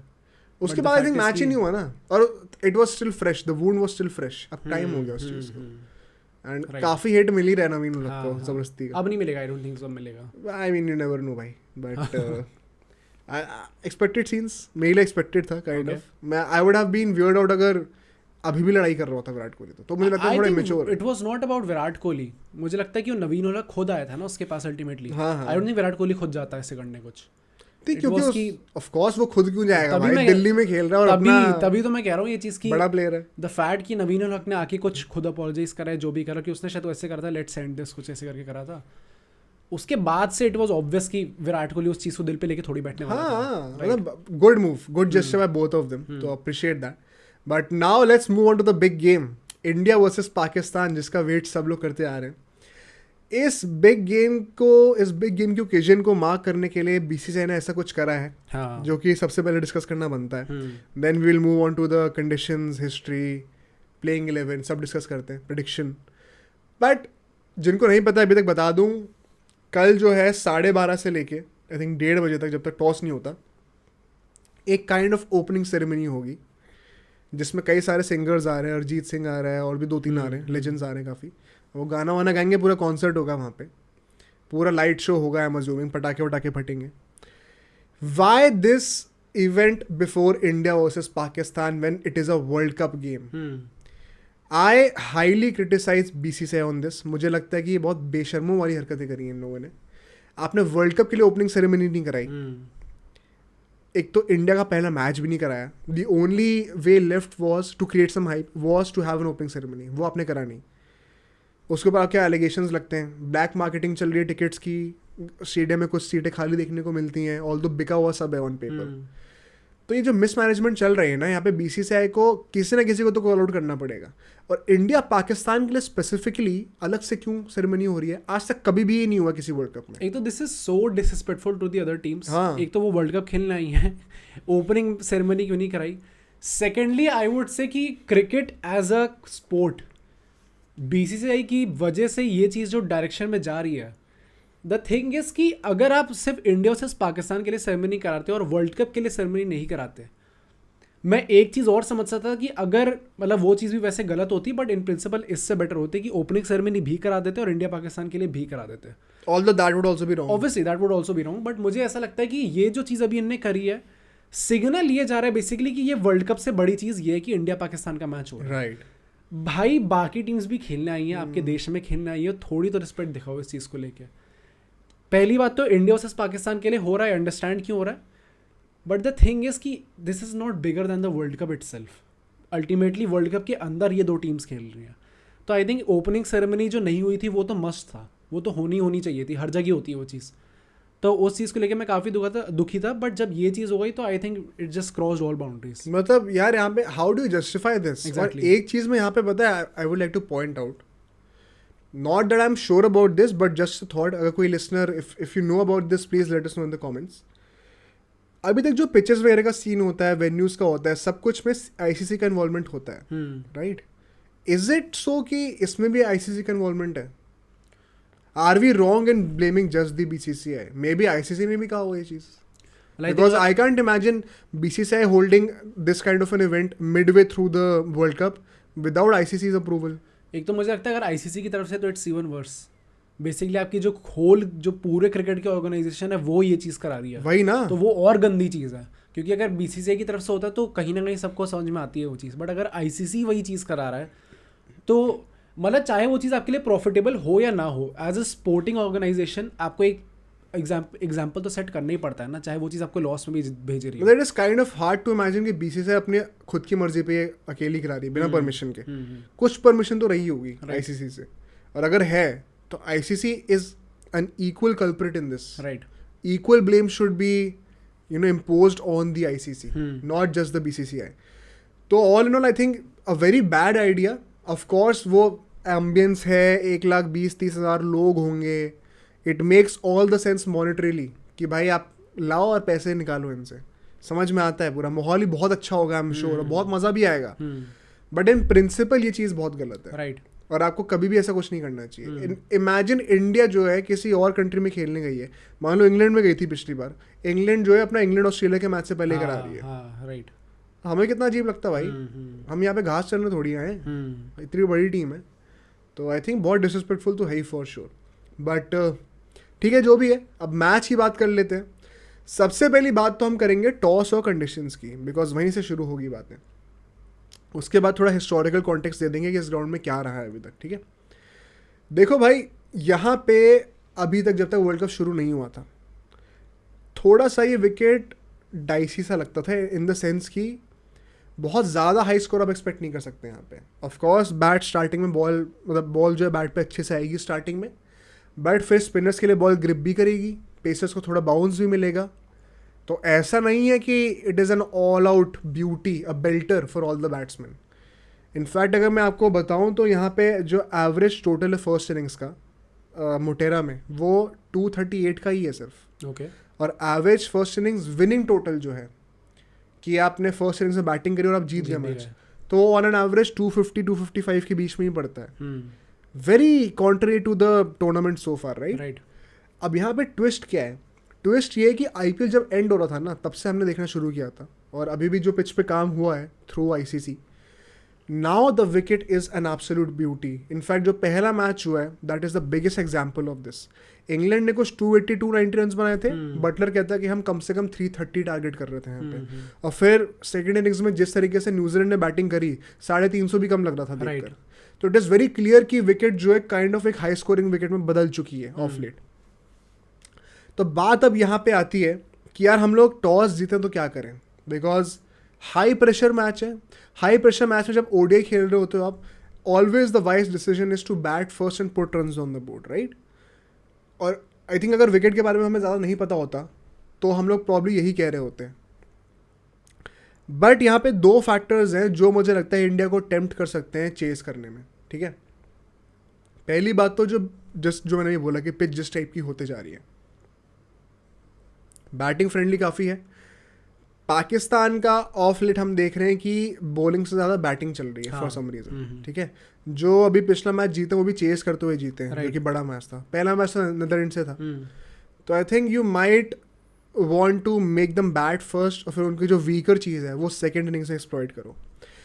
सेकेंड पार्ट ये है विच इज़ कि इनफैक्ट मैं 3 चीज़ें बोल सकता हूँ. सेकेंड पार्ट ये कि इंडिया अभी तक जो 2 मैच जीती है, दोनों चेस करते हुए जीती है, और काफ़ी कॉन्फिडेंस हाई होगा उनका. Maybe they can stick to that game plan in this game. उसके बाद से फिर अब बांग्लादेश आएगी, थोड़ा सा आप चेंज कर सकते हो. You can afford to take some risk. और जो थर्ड पॉइंट है वो ये है कि at least as per the first game of the world cup, the pitch became much better to bat on under the lights. जब ड्यू आ गई थी तो काफ़ी फ़र्क हो गया था. बटलर ने भी कहा था कि स्टार्टिंग में फर्स्ट इनिंग्स में थोड़ा बॉल फंस रहा था, still we were expecting 330. That's how good the wicket was. But second innings में आके तो it was totally one-sided.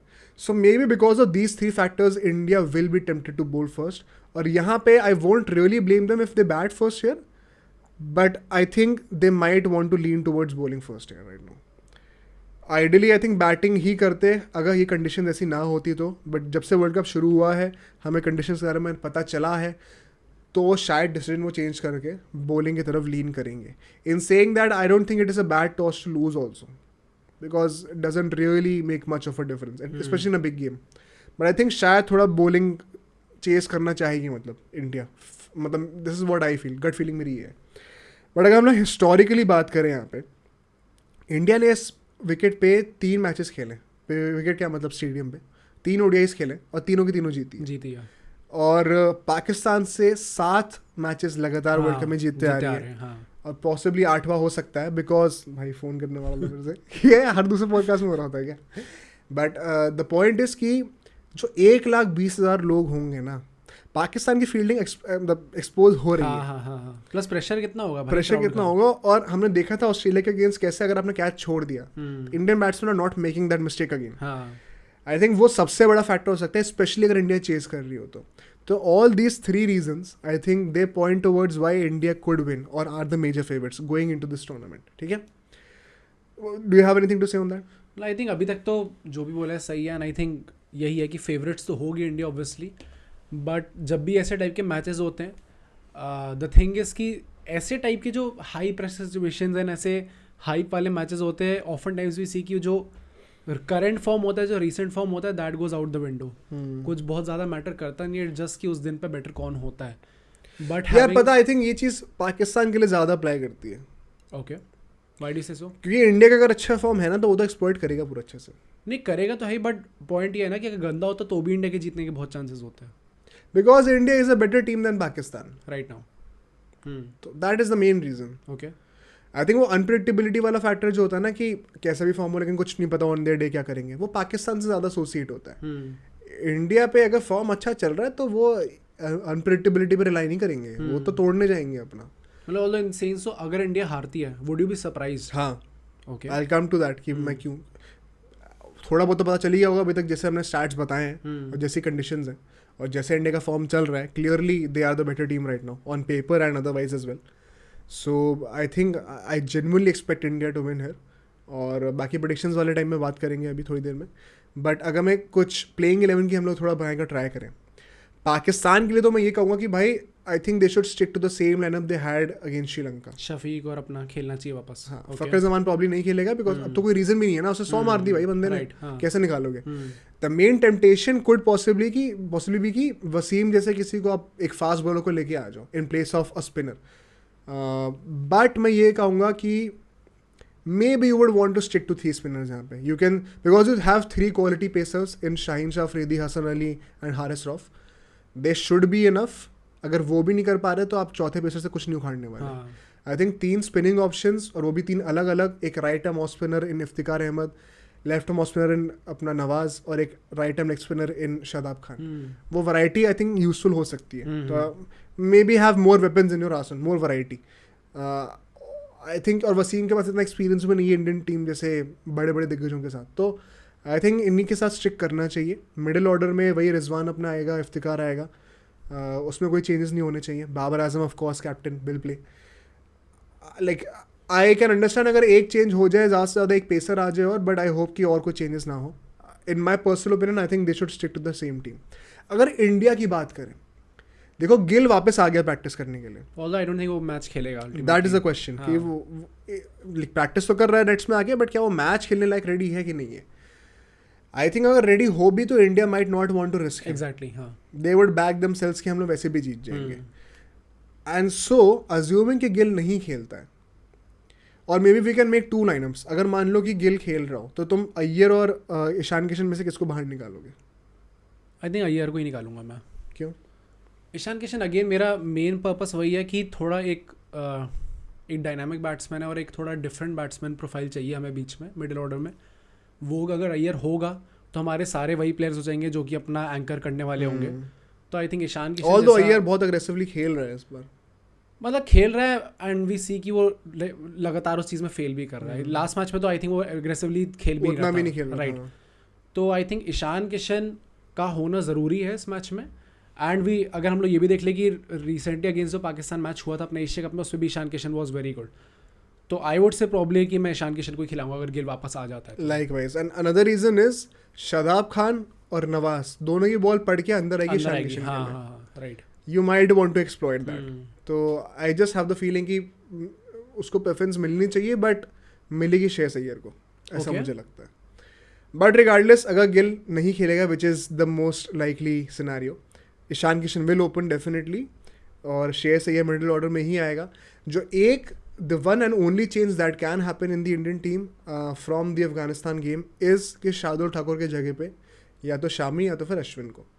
Like would you want any changes, या फिर आप शार्दुल ठाकुर को खिलाना है या फिर अश्विन को खिलाना है, किसको खिलाना है? सी अगर पिच के हिसाब से देखें तो I think Shardul Thakur make sense क्योंकि ऑब्वियसली थोड़ी पेस फ्रेंडली पिच होगी. बट वही बात पेस फ्रेंडली भी क्या ही मतलब कहूँगा, पाटा विकेट है बेसिकली. मतलब डू यू थिंक अश्विन तो वैसे किसी विकेट पे कर Like, सकते हैं, बट बेसिकली कोई personally, स्पिनर हाँ. निकाल सकता है उस चीज़ नहीं, पर. Personally I am tempted to play Ashwin. Okay, why do you say so? Because ऐसा नहीं है कि स्पिनर्स के लिए कुछ भी नहीं है इस विकेट पे. और दूसरी बात ये अश्विन का, एज यू सेड, कि does not really rely on the pitch. Main बात क्या है ना, यहाँ पे रन्स कंटेन कोई कर सकता है तो अश्विन बहुत अच्छी तरीके से करना जानता है. और बिग गेम, बिग ओकेजन, भाई बिग प्लेयर्स टर्न अप. तो I would love to see Ashwin playing there. Okay. In saying that मैं ज़्यादा सरप्राइज नहीं होऊंगा अगर शार्दुल ठाकुर ही कंटिन्यू करता है. शामी के लिए ऑनेस्टली आई डोंट थिंक कोई चांस मुझे भी है. नहीं लगता नहीं होगा. आई डोंट थिंक कोई चांस है, ही बिकॉज सिराज को भी अभी तो नहीं निकाल देंगे वो लोग. और नंबर 8 पे तो नहीं आने वाला है. तो the main question is between Ashwin and Shardul Thakur. I won't be surprise अगर शार्दुल ठाकुर कंटिन्यू करता है, बिकॉज विकेट वही थोड़े सा leaning towards Delhi as opposed to Chennai. तो बन सकता है sense, but I am still tempted to play Ashwin a lot. तो देखते हैं क्या होता है. बट ये तो हमने प्लेइंग 11 की बात कर ली. आई थिंक और कोई चेंजेस नहीं होने चाहिए प्लेइंग 11 में. सिराज को अभी भी ट्रस्ट करेंगे फॉर श्योर. अगर हम लोग की बैटल्स की बात करें, जो सबसे बड़ा की बैटल होगा, let's start with that, which is Shaheen Shah Afridi left arm pacer versus Rohit Sharma and Virat Kohli for me. दोनों को मैं इंक्लूड करूंगा यहाँ पे.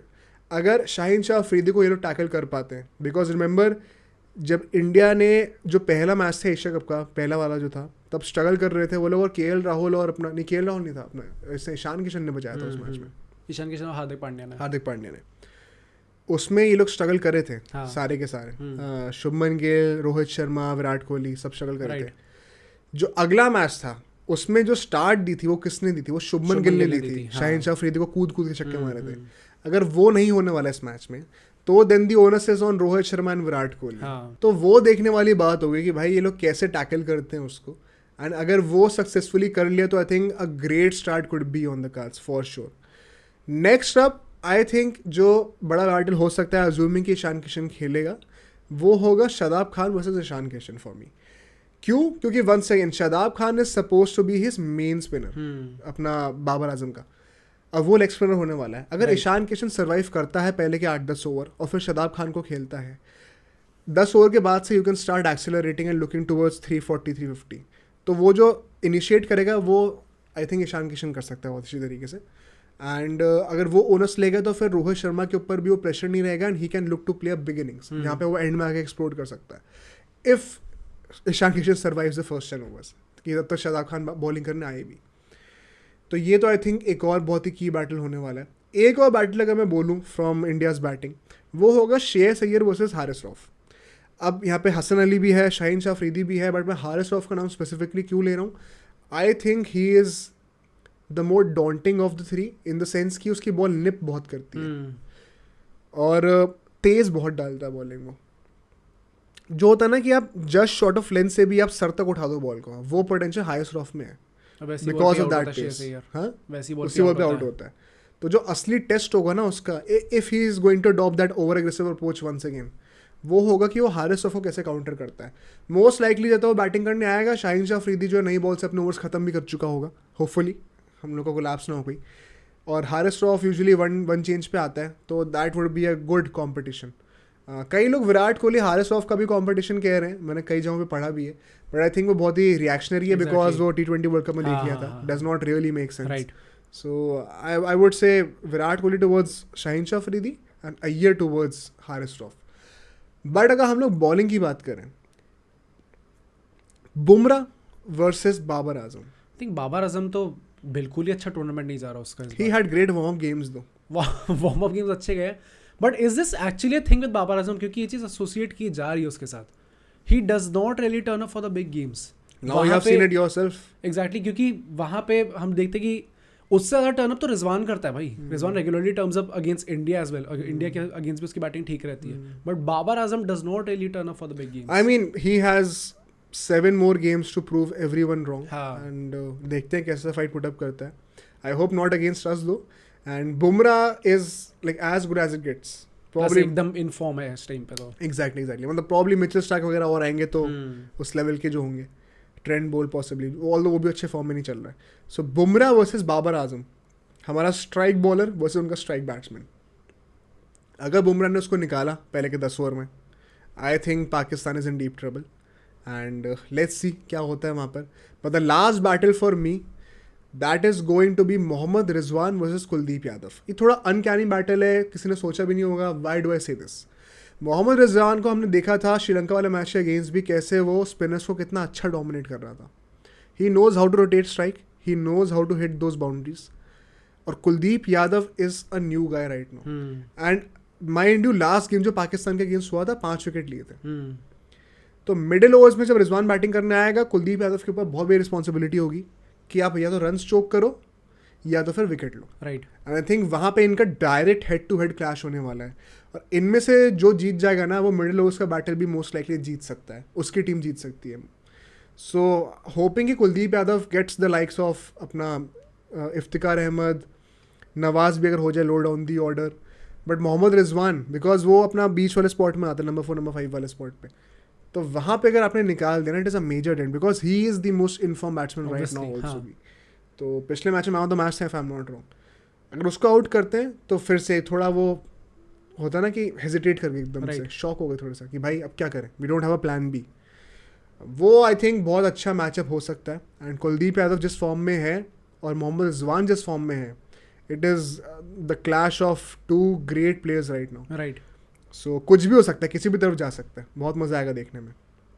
बट अगर इस सेगमेंट को ख़त्म करें, इंडिया पाकिस्तान की बातें ख़त्म करी जाए विद द फाइनल प्रेडिक्शन, कौन जीतने वाला है? भाई मेरे हिसाब से तो इंडिया ही होगी ऑब्वियसली.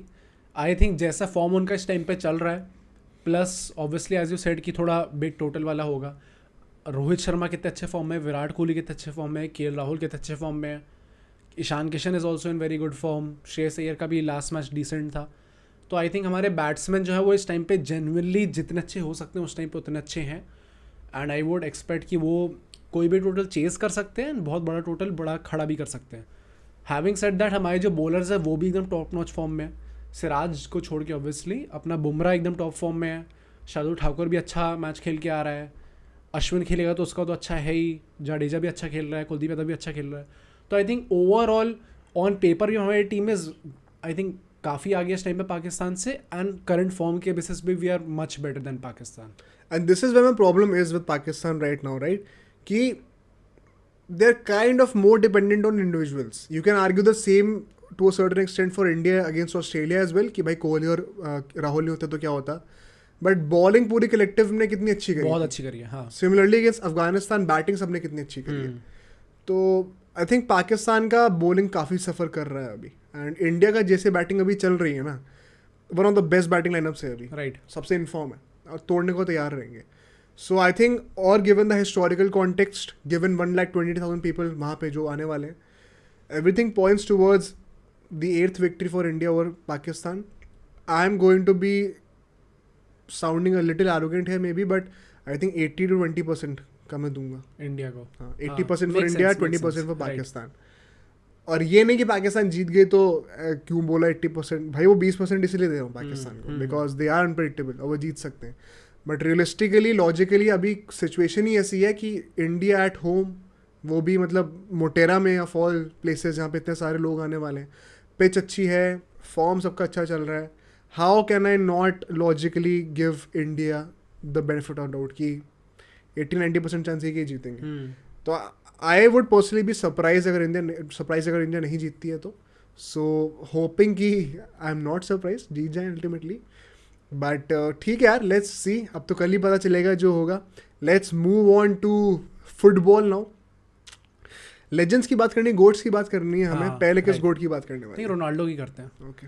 तो क्या एकदम रेलिवेशन हुई है अभी रोनाल्डो को लेके with Manchester United and Ten Hag. What do you have to say about that first? भाई मैं तो यही कहूँगा कि we can still not confirm everything कि क्या हुआ है. जिनको नहीं पता है पहले बता दूँ आपको. बेसिकली टॉक स्पोर्ट पे एक पॉडकास्ट आता है अपेरेंटली, उसमें पता चला था देयर इज दिस गाय, एक जर्नलिस्ट है जो कि बेसिकली ना, हाउ डज दिस ऑपरेट कि एक प्लेयर है कोई, उसका एक कॉमन फ्रेंड है जो कि उस जर्नलिस्ट को भी जानता है. तो वो 3 लोग इन्वॉल्व हैं यहाँ पे. जर्नलिस्ट ने कॉमन फ्रेंड से पूछा, कॉमन फ्रेंड ने प्लेयर के बारे में बताया. तो अपेरेंटली उस कॉमन फ्रेंड ने उस जर्नलिस्ट को बताया है कि भाई मेरे को एक यूनाइटेड प्लेयर जो कि मेरा दोस्त है, उसने मुझे खुद बुलाकर कि टेन हैग के अगेंस्ट पूरी अभी ड्रेसिंग रूम पड़ी हुई है. Nobody likes him right now. And they were particularly disgusted by the way, I quote, disgusted by the way he treated Ronaldo. And they also mention how Sancho is a very hard-working person, kind of on the lines कि he works his socks off. ऐसा करके कुछ बोला उसने. Right. कि मतलब बहुत मेहनत करता है बेसिकली. Kind of implying कि ये अभी भी जो चल रहा है वो सब झूठ ही है. तो यहाँ पे अब एज अ रोनाल्डो फैन, जो रोनाल्डो फैन, उनको तो बहुत खुशी हो रही होगी सुन के कि भाई क्या कर दिया, वो तो फाइनली जस्टिस मिल गया है. Enjoying their downfall. बट मतलब can we really say it is true? Do you think there is some merit to it? Because अगर मैं कहूँ जो एक्स प्लेयर्स वगैरह हैं, वैसे गैरी नेविल भी है, अभी अपना वो भी था, ओले भी था, सब लोगों ने कहा है कि हाँ इनिशियली लग रहा था कि रोनाल्डो का आना बहुत अच्छा है, but with a few months passing and we knew कि it was the wrong decision kind of, because apparently he was kind of frustrated as well by the players कि वो अपना standard up नहीं कर पा रहे to his level and they are not even trying. तो कहाँ हमें ये सब बातें सुनने में आ रही थी पहले कि रोनाल्डो जो है apparently irritated है प्लेयर्स से और प्लेयर्स उसकी बातें नहीं सुनना चाहते. और अब हमें सुनने में आ रहा है कि प्लेयर्स एक्चुअली डिस्गस्टेड हैं कि टेन हैग ने उसको इस तरीके से कैसे ट्रीट करा. थोड़ा कॉन्ट्रडिक्टरी नहीं लग रहा सुन के? राइट. मैं इसके बारे में यही कहूँगा कि कोई भी यूनाइटेड फैन इस चीज़ को एकदम दिल पे मत ले लेना, पहली बात तो दिस किस माइट, बात को? मतलब ये चीज़ इट इज़ वेरी पॉसिबल कि ये चीज़ गलत हो अल्टीमेटली, मतलब बहुत ज़्यादा I won't give it much merit unless and until it is confirmed, जो कि आई डोंट थिंक होगा तो इसमें कभी दिल पे जाके। लेने वाली क्या बात है?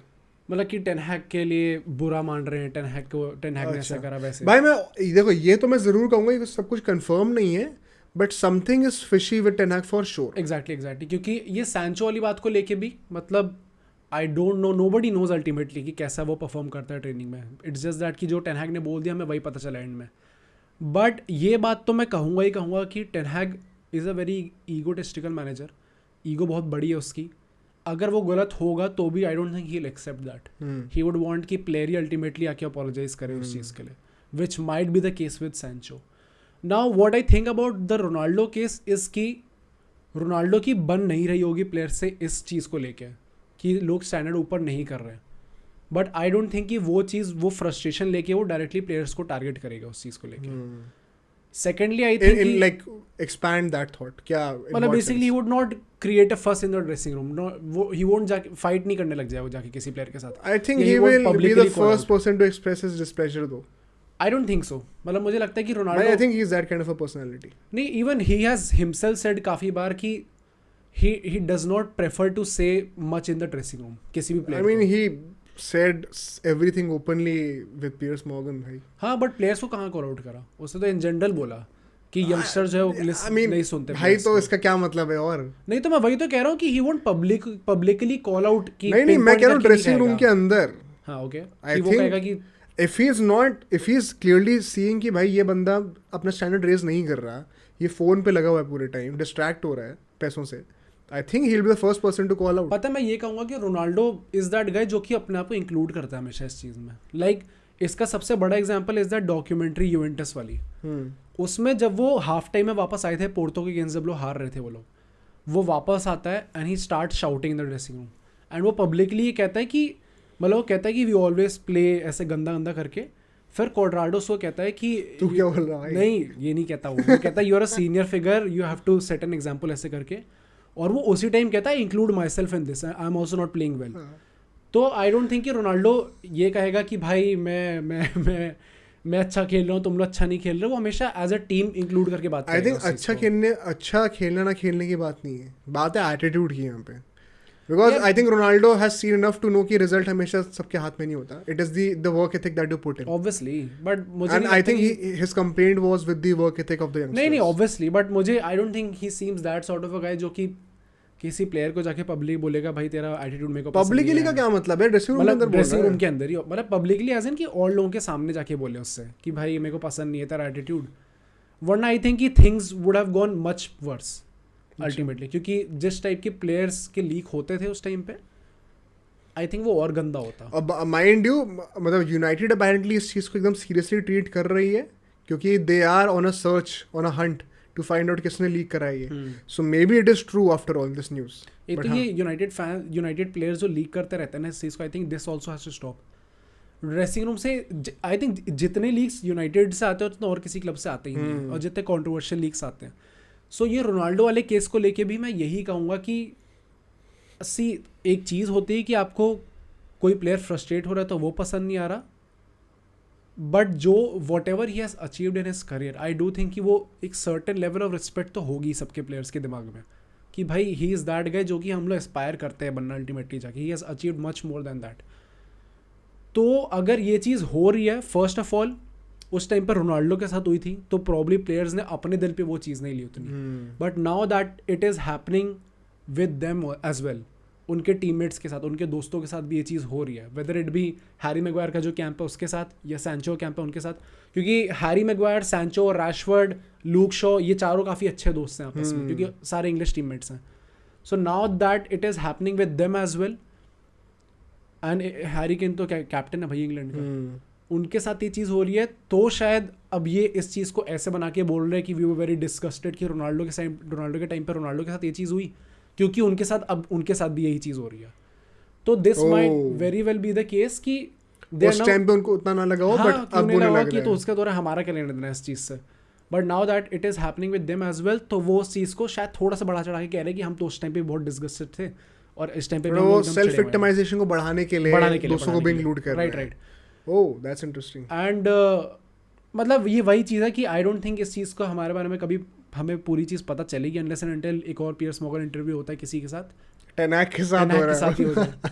But I think right now तो भाई United is in such a mess right now, किसको बिलीव करें किसको ना करें। आधे क्वेश्चन तो मैनेजर पे उठे हुए हैं, हाँ काफ़ी प्लेयर्स पे उठे हुए हैं। प्लेयर्स को भी मतलब मैं तो ये कहूँगा कि मैं प्लेयर्स को भी पूरी तरह ट्रस्ट करता नहीं हूँ, क्योंकि यूनाइटेड के प्लेयर्स ऐसे हैं कि सब लोग Right. सेल्फ विक्टिमाइजेशन में ही लगे होते हैं, हर कोई अपने बस आप को story जस्टिफाई डाल करने देंगे। में लगा होता है। हाँ स्टोरी डाल देंगे वो लोग जाके।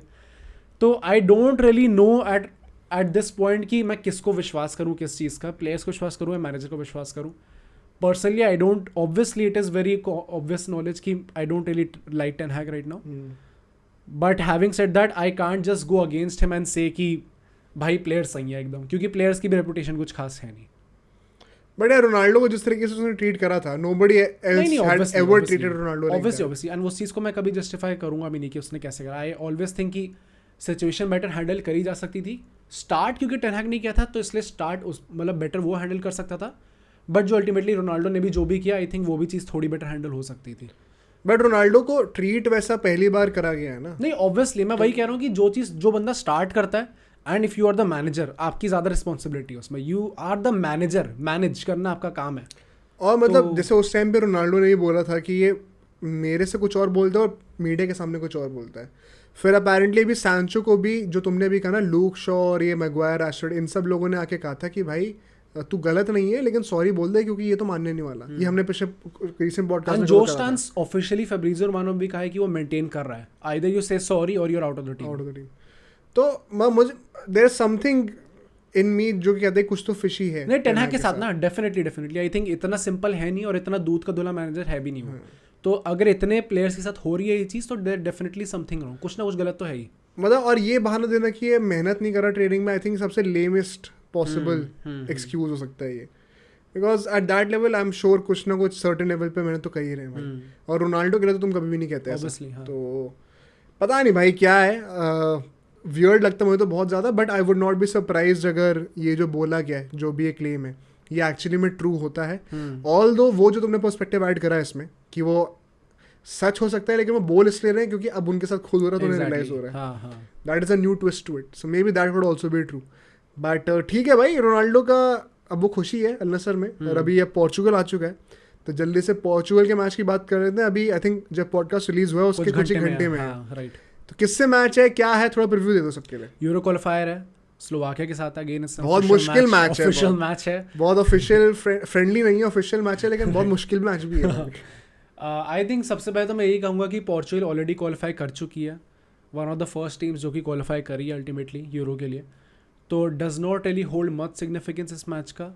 इट्स जस्ट दैट कि आई वुड होप कि रोबर्टो मार्टिनेज अपना स्टार्टिंग 11 ही खिलाए, अपना कोई बी टीम सॉर्ट ऑफ ना खिलाए, क्योंकि बहुत ज़्यादा टाइम है भी नहीं यूरो में और बहुत ज़्यादा मैचेस आपको मिलने भी नहीं वाले इस टाइम। अच्छा ये चीज़ होती है ना, यहाँ पे क्या बेसिकली ऑलरेडी क्वालिफाई आप कर चुके हो तो you can be very tempted to play a B team या फिर have major changes. But the point is, the bigger picture is कि वही जो तुमने कहा, अभी यूरोज आ रहे हैं और फिर अभी वर्ल्ड कप भी आएगा और इंटरनेशनल टीम को ना कभी भी वैसे ही बहुत ज़्यादा चांस मिलता नहीं है। हाँ, मिलते ही कितना हो, तो एक्सपेरिमेंटेशन का बहुत स्कोप है नहीं तुम्हारे पास। वैसे भी तुम्हारा सिस्टम एकदम नया है जो कि पोर्चुगल कभी यूज़ करती नहीं आ रही है। So it is better to stick to your main guns for sure, unless कोई इंजरी कंसर्न हो तो। एंड रोनाल्डो को तो आई थिंक क्योंकि अल नसर से खेलता तो वैसे भी कोई कंप्लेंट्स नहीं है, he will start most likely. Having said that, Roberto Martinez से पूछा गया है प्रेस कॉन्फ्रेंस में, उससे पूछते हैं विल रोनाल्डो स्टार्ट टुमारो, वो कहता है कि I will not give you an answer. इसका क्या मतलब है? पता नहीं क्या मतलब मस्ती कर रहा है क्या? मतलब मुझे पर्सनली आई थिंक मस्ती कर रहा है। अल्टीमेटली स्टार्ट करेगा ये रोनाल्डो, इमेजिन ना करे। नहीं करेगा, आई थिंक करेगा, पर इमेजिन ना करे तो क्या दुखी हो सकता हूँ मैं और क्या करूँगा मैं। और बट हैविंग सेड दैट, जो कुछ चीज़ें मैं देखना चाहता हूँ अगले मैच से, फर्स्ट ऑफ ऑल कैंसेलो और फिलिक्स को अभी रिसेंटली बहुत चांस दिया नहीं गया है। कैंसेल अपना राफेल लिया और डालो को ट्राई करे जा रहे हैं, and they have not been performing and Cancelo and Felix have been really good with Barcelona. Exactly, specially Felix. मुझे ऐसा लगता है कि इस टाइम तक अभी से स्टार्ट नहीं करा जाता था सीजन में, क्योंकि उनका क्लब मिला नहीं था पहली बात तो, एंड सेकेंडली वो लोग स्टार्ट कर नहीं रहे थे ज़्यादा। Now that they are both starting and they are both performing, I do expect कि वो दोनों स्टार्ट करें मैच को, क्योंकि कैंसेलो तो नहीं बट फिलिक्स का वर्ल्ड कप भी बहुत अच्छा गया था। तो आई थिंक कि Felix can be a regular starter at that left wing position despite Rafael Leao being on the bench. तो मुझे लगता है फीलिक्स ज़्यादा क्वालिटी प्रोवाइड करता है उस सेंस में. Rafael Leao is better coming off the bench. And Cancelo को भी, अब डालो का सीजन भी बहुत अच्छा नहीं जा रहा है यूनाइटेड के साथ, and Cancelo has been very good at Barcelona. तो आई थिंक कैंसेलो को मैं स्टार्ट करते हुए देखना चाहूँगा ईदर रिगार्डलेस, क्योंकि अल्टीमेटली कैंसेलो ही होने वाला है मेन राइट बैक पोजीशन पे. तो आई थिंक ये जो दो मेन चेंजेस थे जो कि अभी तक नहीं देखने को मिल रहे थे, ये मैं देखना चाहूँगा. आई नो बहुत डिफिकल्ट ऑपोजिशन नहीं है, बट डोमिनेट करके जीतना सब लोग एक्सपेक्ट कर रहे हैं पोर्चुगल से. एंड मैं फॉर्मेशन की भी बात करूँ तो भी मैं बहुत ज़्यादा एक्सपेरिमेंट नहीं देखना चाहता. अभी बीच में वो 4-2-3-1 खिलाने लग गया था, कभी 4-3-3 करने लग गया था. जो आप आए थे और जो आपने सिस्टम फिट इन किया था 3-4-3 का, स्टिक टू दैट. और अगर वो नहीं करना बाई चांस, तो एक और चीज़ है जिसके लिए मैं I am very open to that, क्योंकि Ronaldo will most probably 99% he will be playing that Euros as a starter. एक जो चीज़ रोनाल्डो ने एट मैनचेस्टर यूनाइटेड भी कही थी जब उसका फर्स्ट सीजन था, he wanted Cavani to play with him, basically एक स्ट्राइकर साथ में हो, जैसा सॉर्ट ऑफ बेंजेमा के साथ, so that he does not have his back facing the two center backs. Plus एक थोड़ा डमी रनर सॉर्ट ऑफ मिल जाता है ना, तो स्पेस बहुत ओपन अप हो जाती है. तो can we see a match जहाँ पे गोंसालो रामोस और रोनाल्डो साथ में खेल रहे हैं? इंटरेस्टिंग. ये चीज़ I am very open to that possibility, क्योंकि आपका जो स्टार मैन है who will most probably be your top scorer, वो कह रहा है ये चीज़ कि he likes to play with the striker. How about the formation जो कि PSG ने खिलाया था पिछली बार 3-4-1-2 वाला, जहाँ पे मेसी होल में था और आगे नेमार और एम्बापे थे. बट प्रॉब्लम ये देखो, यहाँ पे ब्रूनो फर्नांडिस को अपना रोल मिल जाएगा, ओरिजिनल रोल मिल जाएगा. रोनाल्डो और गोंसालो रामोस को अपने ओरिजिनल रोल मिल जाएंगे. फीलिक्स का थोड़ा चक्कर पड़ जाएगा यहाँ पे. Although Felix could be a second striker also. हाँ, मतलब करने को तो कर सकते हैं, बट मतलब एट दिस पॉइंट मुझे ऐसा लगता है कि अगर 3-4-1-2 होने वाली है तो वो दोनों ही खिलाएगा striker definitely. I don't think कि फीलिक्स अल्टीमेटली वहाँ पे खेलेगा, क्योंकि फिर वो सॉर्ट ऑफ वो हो जाएगी 3-4-2-1 फॉर्मेशन हो जाएगी, जहाँ पे रोनाल्डो इज दैट गाय और फिर पीछे दो सॉर्ट ऑफ अटैकिंग मिडफील्डर्स हैं, अपने फीलिक्स और अपना बर्नार्डो सिल्वा कह रहा हूँ, अपना ब्रूनो फर्नांडिस. एंड एक चीज़ यहाँ पे एक और आती है यहाँ पे कि 3-4 अगर 1-2 खिलाते हैं अल्टीमेटली, तो जो डबल पिवट होगा वहाँ पे क्या फिर बर्नार्डो सिल्वा स्टार्ट कर सकता है? वो भी एक प्रॉब्लम, क्योंकि बर्नार्डो सिल्वा को बेंच करना यू कांट रियली अफोर्ड, क्योंकि वो प्लेयर तो अच्छा है ही. तो आई डोंट रियली नो कि फॉर्मेशन अल्टीमेटली खिलाएंगे या नहीं खिलाएंगे. अगर नहीं भी खिलाते तो मुझे लगता है 3-4-3 पे स्टिक करना चाहिए उसे, क्योंकि वही उसे स्टार्टिंग से रिजल्ट ला के दे रहा था. तो 3-4-3 में who plays where? I think वो जो बेसिकली मेन पॉइंट यही है कि उसका जो फुल बैक्स है वो थोड़ा आगे चले जाते हैं, जो 3-मैन मिडफील्ड बन जाती है, 3-मैन डिफेंस बन जाता है. बेसिकली जो सीडीएम होता है वो ड्रॉप कर जाता है पीछे, तो फिर sort of 3 at the back हो जाता है. दो फुल बैक्स आपके आगे चढ़ते हैं, बीच में आपका अब पता है द थिंग इज कि माथायोस नूनेस भी स्टार्ट कर सकता है, क्योंकि he has been good at City. एक तो जो सिटी जाते हैं, ये अच्छी चीज़ हो गई है वैसे कि पोर्चुगल प्लेयर्स हैं वो अच्छे क्लब्स में हैं, तो वहाँ पे अच्छे मैनेजर्स की गाइडेंस में भी है, तो ये चीज़ अच्छी है. एक तो यहाँ पे हमें दिख सकता है कि अपना माथायोस नूनेस स्टार्ट करता हुआ दिख सकता है, जो पलीना स्टार्ट करता हुआ दिख सकता है, क्योंकि he has also been very good. Palhinha is that guy भाई, क्योंकि आई रिमेंबर पलीना के पीछे इस टाइम पे बायर्न म्यूनिख भी थी. आई एम नॉट रियली श्योर कि वो चीज़ हो पाई थी अल्टीमेटली या नहीं हो पाई थी फॉर्मलाइज, बट थी उसके पीछे भी. तो जोआओ पलीना इज़ वेरी गुड, हमने यूरोज में भी देखा था लास्ट टाइम. एंड अपना जो वो था भाई वुल्स का कौन था हमारा बंदा जो अभी अल हिलाल चला गया था, एक टाइम में नेल्सन सेमेडो भी तो हुआ करता था अपना. वो तो गया भाई बारसा का. अगर वो खेलेगा तो मैं रो दूंगा. बट आई थिंक अगर आगे की बात करें तो I would like to see Joao Felix, Ronaldo and Bernardo Silva. ये 3 आगे के होने चाहिए. एंड ब्रूनो फर्नांडिस ऑब्वियसली होगा अपना यहाँ पे. मुझे ऐसा लगता है कि बर्नार्डो सिल्वा को जो हमने लास्ट टाइम वर्ल्ड कप में किया था कि हमने ब्रूनो फर्नांडिस को आगे ले जाने के लिए बर्नार्डो सिल्वा को थोड़ा सैक्रिफाइस कर दिया था. It does not really have to be that way, क्योंकि आई डोंट थिंक, क्योंकि ब्रूनो फर्नांडिस इस टाइम पे he is more of a number 8, ठीक है, क्योंकि वो मैन यूनाइटेड में भी he does not play regularly that well आगे. वो तो राइट विंगर है मैन यूनाइटेड में. हाँ, राइट विंगर है वो तो आई थिंक एकदम वो चीज़ करने की ज़रूरत नहीं है बर्नार्डो सिल्वा को आइसोलेट करने के पीछे. तो आई होप कि वो यही फॉर्मेशन यूज़ करे and ultimately Portugal dominating and convincingly जीते, नॉट जस्ट डोमिनेटिंग, क्योंकि पोजीशन तो कोई भी डोमिनेट कर सकता है, कन्विंसिंगली जीतना is very important. So that's of Portugal भाई. आई एक्सपेक्ट कि 3 गोल के मार्जिन से तो जीत ही सकते हैं. Now coming on to the other counter part of Ronaldo which is the original GOAT, मतलब सम से द ओरिजिनल गोट. मेसी के बारे में क्या कहना है भाई? तो भाई मेसी को लेके काफ़ी सारे रूमर्स आ रहे हैं ऑफ लेट कि बारसा से लोन पे जा सकता है या फिर न्यूएल्स ओल्ड बॉयज़ में जा सकता एक है, सऊदी का भी लिंक आया था। सऊदी जा सकता है। फबीजो रोमाओ ने काफ़ी कुछ क्लियर कर दिया है और द पॉइंट इज़ कि भाई अभी के लिए तो यही कंफर्म्ड है कि वो मियामी में ही रहने वाला है, उसी का सोच रहा है वो, और कुछ नहीं चाहता वो। बस तो बोल दे कि is not even considering the other options, कि जो भी अगर वो मायामी के बाहर जा सकता है लोन पे, he is not even considering that. And I think कि मैं यही एक्सपेक्ट कर रहा था मेसी से, जिस टाइप का उसका इंटरव्यू था before joining Miami, I was expecting this kind of an approach only. तो it's not really surprise for me. मतलब आपने इतना इन्वेस्टमेंट करा है उसके अंदर, पूरी लीग का फेस बना दिया है would are you, not just Miami. तो the stakes and the rights are too high कि आप एकदम से छोड़ के उसको जाने दो। ऑल्दो इन सेइंग दैट अगर मेसी खुद ये बहुत ज़्यादा चाहता तो आई थिंक होर्हे मास एक्सेप्ट कर लेता उस चीज़ को। होर्हे मास जिनको नहीं पता है वो मियामी का ओनर है अलॉन्ग विद बेकम।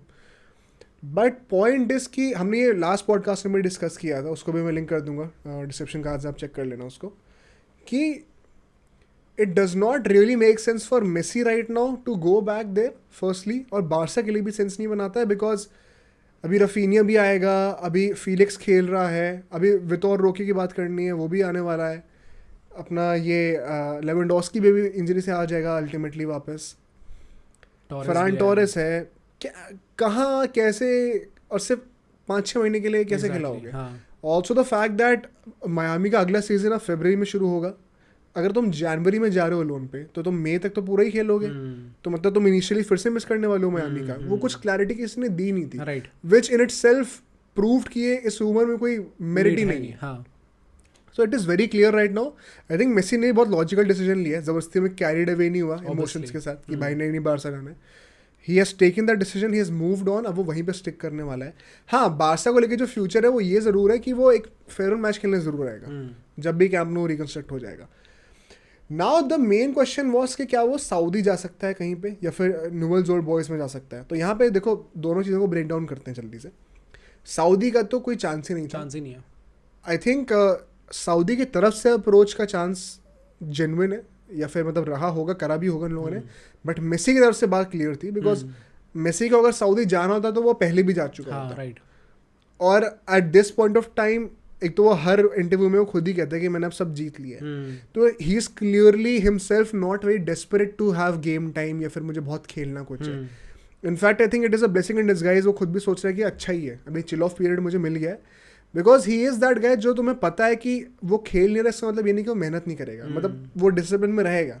वो रोनाल्डो जो एलीट प्लेयर्स होते हैं उनको पता है अपने आप को चेक में कैसे रखना है। राइट। तो वो डाउट आपके दिमाग में नहीं रहेगा मेसी को लेके कभी भी, जो कि बाकी प्लेयर्स को लेके रहता है। इसलिए आप सोचते हो कि नहीं भाई से गेम टाइम देते रहो ताकि ये लाइन में रहे अपना सीधा। तो आई थिंक मेसी का ये सही भी है बिकॉज अभी एक मसल इंजरी भी थोड़ी सस्टेन कर रही थी उसको, तो इट इज़ गुड इन अ वे कि वो यहाँ पे रेस्ट मिल भी रहा है उसको। तो इनफैक्ट अभी मैं आपको पूरा शेड्यूल बता दूंगा, फबीजो रोमाओ ने पूरा निकाल दिया शेड्यूल उसका। क्वेश्चन ये था क्या वो न्यूएल्स ओल्ड बॉयज़ में जा सकता है लास्टली, वो भी अभी के लिए तो कम्प्लीटली डिसरिगार्ड कर दिया गया है, बट रूमर्स से कि after Miami he might want to go to Newell's Old Boys for one more season probably. अब ऐसा लोग कह रहे हैं कि 2027 तक एक्सटेंड करा रहा है शायद वो अपना कॉन्ट्रैक्ट मियामी के साथ, just like Ronaldo, and probably these two guys will be playing in the world cup. I hope कि मेसी तो क्यों ही खेलना भाई, अब एज अ चैम्पियन ही रहो और just enjoy your football. Newell's Old Boys का यार जाने के लिए जा सकता है, बिल्कुल जा सकता है। Eight the end of his career would be a dream ending also कि जहाँ से शुरू करा वहीं पे आ गए आप। Kind of how you know people wish कि रोनाल्डो अपना वहाँ स्पोर्टिंग चला जाए, जो कि आई डोंट थिंक होने वाला है। तो जाने को जा सकता है यार, but I would still say यार Miami is much more relevant than Newell's Old Boys. और अगर रह सकता है यहाँ पे तो इंडियंस के लिए भी ईजी है उसको फॉलो करना वहाँ पे मैचेस को, वरना और ज़्यादा डिफरेंस होगा नहीं, अर्जेंटीना में ज़्यादा दूर है नहीं वहाँ से। बट ठीक है भाई, I think it's MLS is much more relevant, मतलब है रेलेवेंट। इट्स अगर एंड में जा भी रहा है वहाँ पे ओल्ड बॉयज़ में तो it's just about his own choice यार, and it's just about his fulfilment. If the question is कि या तो मेसी रिटायर हो रहा है या तो फिर एक और सीजन न्यूएल्स बॉयज़ में खेल रहा है, तो फिर हाँ भाई जाओ भाई बिल्कुल जाओ, एक और खेलो भाई, कोई सीन नहीं है। बट मतलब हाँ, I don't have a problem with that. मतलब मुझे सोच के वो कुछ, क्योंकि at this point of time as a Messi fan सब अग्री करेंगे मेसी लिसनर्स भी कि doesn't really matter, a lot of things don't matter no. So ये तो था मेसी का फ्यूचर को लेके भाई, कि वो अभी के लिए तो फॉर श्योर रुकने वाले नियर फ्यूचर। और may be after 2 years 3 years शायद वो न्यूएल्स ओल्ड बॉयज में जाने का सोच है. ऑल दो इन सेइंग दैट आई थिंक थोड़ा अनलाइकली हो सकता है वो भी, because family looks well settled here and उनका अल्टीमेट प्लान बारसा वापस आने का है, सेटल होने का. तो his family would also want कि वो जितना जल्दी हो सके उतने जल्दी वापस है, इंस्टेड ऑफ एक और चक्कर लगा रहे हो कहीं पे. तो because let's be honest Argentina में वो काफ़ी सालों से रह नहीं रहा है. 13 साल की उम्र के बाद से वो टेम्पररली आता रहता है बट परमानेंटली नहीं रहता. प्लस कुछ भी के लिए आई थिंक वो उसके बच्चों के लिए भी थोड़ा सेटल होना मुश्किल होगा ही होगा. अभी यहाँ पे थे, फिर अब यहाँ पे आ गए, पेरिस में आ गए. Although as per him his children settle really well everywhere. So I don't know about that. But point वो है ना कि बच्चे भी तो थे उस टाइम पे, Possibly. बड़े भी हो रहे हैं. हाँ वो बात भी है फॉर श्योर. बट अगर मैं स्केड्यूल की बात करूँ, बिकॉज अब मेसी फैंस पूछेंगे कि अच्छा अगर मियामी में ही रुक रहा है तो अभी अगले 2-3 महीने में हम कब देखेंगे मेसी को. तो यार यहाँ पे हमारे पास पूरा प्लान आ चुका है. अक्टूबर, नवंबर, दिसंबर, जनवरी, फरवरी, 5 महीनों का प्लान हमारे पास है पूरा कि क्या होने वाला है. तो भाई इस महीने एक तो अभी मैच हो ही जाएगा उसका, हो चुका होगा इनफैक्ट जब रिलीज़ होगा पॉडकास्ट, पैराग्वे से जो है. और एक और मैच होगा उसके बाद 18 को पेरू से होने वाला है. ये दोनों वो क्वालिफायर्स हैं वर्ल्ड कप के, ये दोनों अर्जेंटीना के मैचेस होंगे. फिर अक्टूबर में 2 और मैच हैं आखिरी के इन द MLS ऑल्सो. 19 वाला तो वो मिस करेगा क्योंकि वो जस्ट पहले 18 को ही है. हाँ राइट. तो 19 का आई थिंक हाँ मोस्ट लाइकली मिस कर देगा. उसके बाद 22 अक्टूबर को भी एक है इंटर मियामी का ही मैच, वो शायद वो खेल सकता है. मे बी लास्ट मैच होगा आई थिंक खेलेगा चाहे थोड़ी सी अपीयरेंस ही दे दे तो. बट पॉइंट ये कि अक्टूबर के महीने में 4 मैचेस हैं, उसमें से भी लेट्स सी कितने खेल पाता है. फिर नवंबर में फिर से 2 क्वालिफायर्स होंगे और ये दोनों मुश्किल होने वाले हैं बिकॉज एक उरुग्वे से और एक ब्राज़ील से. तो ये big month for Messi for sure. But the point is कि 17 नवंबर को है एक मैच और एक 22 नवंबर को है. नवंबर के स्टार्टिंग के 2-3 हफ्ते पूरे खाली हैं. राइट. तो काफ़ी चिल्ड आउट पीरियड रहेगा बीच में, काफ़ी खाली रहने वाला है. और ऐसा कह रहे हैं कि मियामी कुछ फ्रेंडलीज खेलने एशिया में जा सकती है. Now Asia, what does that mean? अच्छा रोनाल्डो के साथ हो सकता है. आई थिंक अगर ये एशिया टूर बोला गया इस चीज़ को तो I think there is a very good chance. Although एक कॉन्ट्री रिपोर्ट्स ये भी है कि रियाद कप होगा वो फरवरी में होगा just before the MLS season, वो भी हो सकता है. बट आई थिंक अगर ये एशिया टूर बोला गया है तो I find it very hard to believe कि वो लोग अल्टीमेटली सऊदी नहीं आएंगे. राइट. और इसके बाद है मेन जो 2 महीने होने वाले हैं बिकॉज दिसंबर में वो पूरा ऑफ लेने वाला है. 4-5 हफ्ते की पूरी छुट्टी होने वाली है. न्यू ईयर अपना सेलिब्रेट करेगा अपना आराम से. फिर जनवरी में प्री सीजन शुरू होगा, उसका तैयारियां शुरू होंगी प्री सीजन की. और फरवरी में जाके फिर वो ऑफिशियली क्लब गेम्स दोबारा खेलना शुरू करेगा.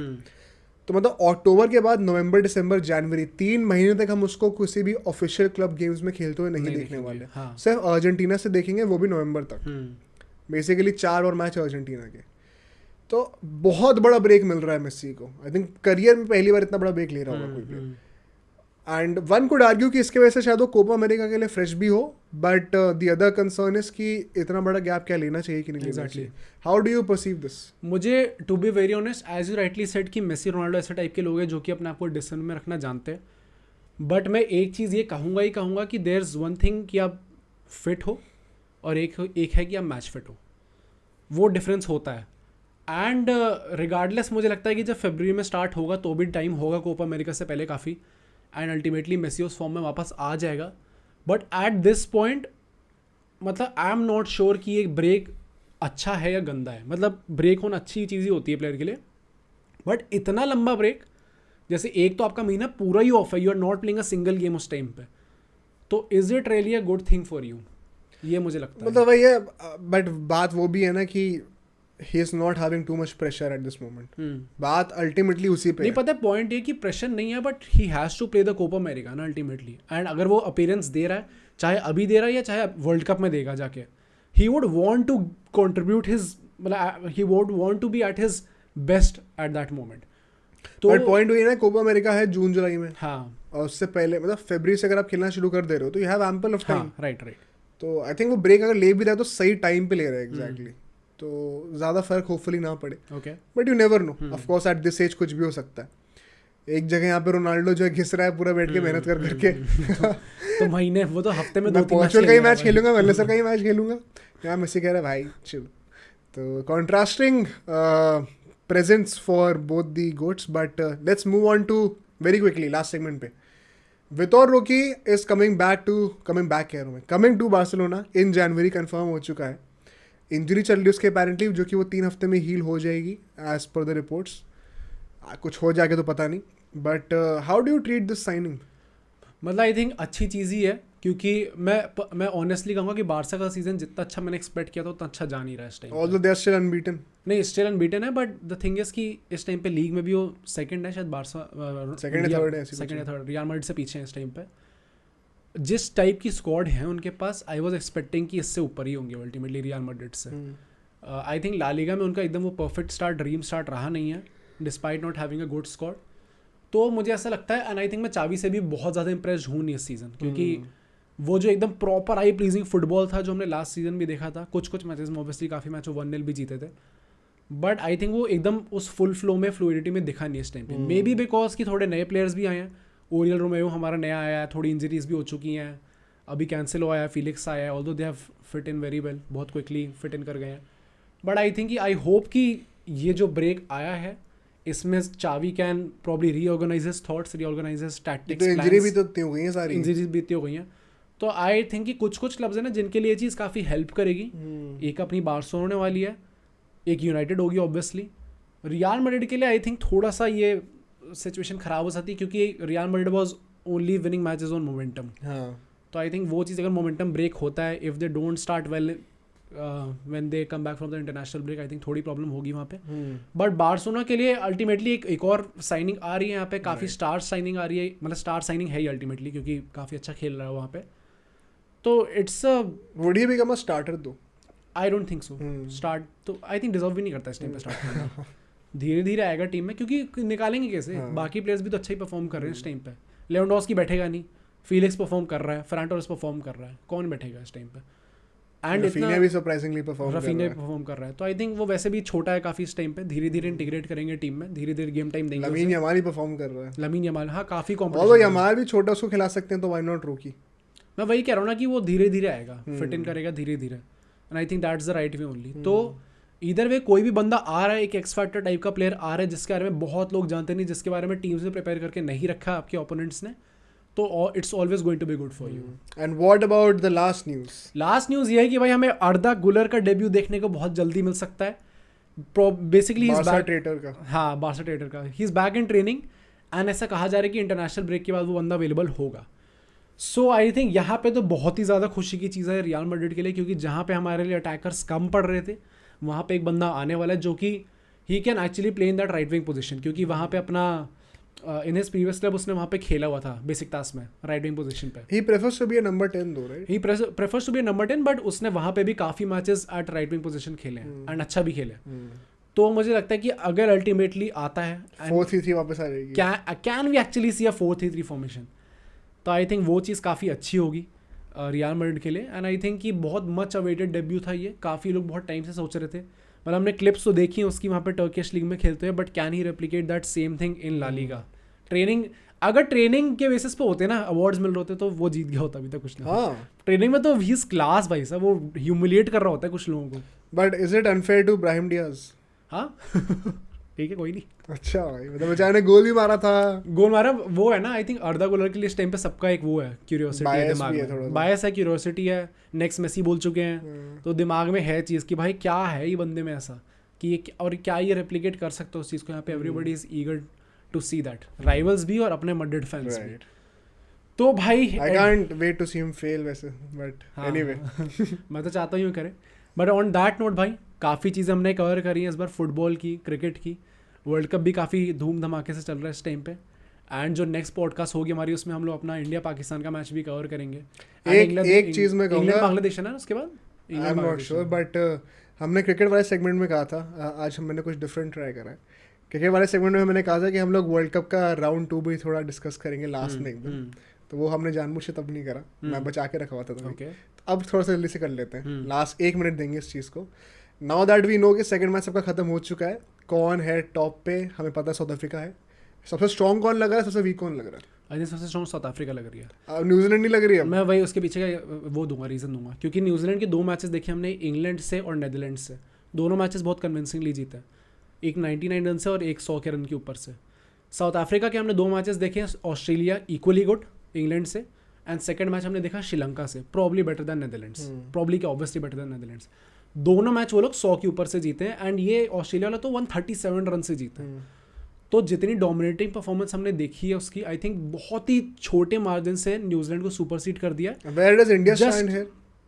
यार इंडिया को भी, India third probably. Because India भाई दोनों मैच वो भी डोमिनेटिंग, मतलब नहीं आई थिंक ऑस्ट्रेलिया वाले भी अल्टीमेटली 52 बॉल्स जीती 52 से जीती, बट क्या वो उतनी डोमिनेटिंगली जीती है जितना ये दोनों टीम्स हाँ, जीती हैं? right. It's just about that, क्योंकि तीनों टीम्स बहुत अच्छा खेल रही हैं। 4 टीम्स हैं जिनका अभी तक 100% विन रिकॉर्ड है, न्यूजीलैंड, अपना साउथ अफ्रीका, इंडिया और पाकिस्तान। तो आई थिंक मैं उन तीन को उसमें से एक का टूटने वाला है अभी कल। हाँ, एक इंडिया का पाकिस्तान का। राइट। तो मैं यही कहूँगा कि इस टाइम पे सबसे स्ट्रॉन्ग मेरे को साउथ अफ्रीका लग रही है।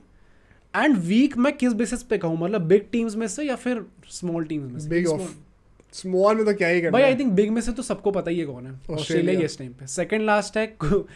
कैसा भी किसी भी टाइम पे भी आप देख लो टेबल, अगर आप ऑस्ट्रेलिया को सेकंड लास्ट देख रहे हो तो it's not obviously Never not good going side. Well, right. They are lower than Netherlands by the way for हाँ context. Right, just above Afghanistan. Right. तो मुझे लगता है कि बहुत ऑब्वियस है ये चीज़, एंड आई थिंक ये लोएस्ट वाला तो आई थिंक सभी अग्री करेंगे, मतलब ऑब्वियसली यू विल हाँ हाँ right. बट हाईएस्ट कौन सा है तुम्हारे लिए?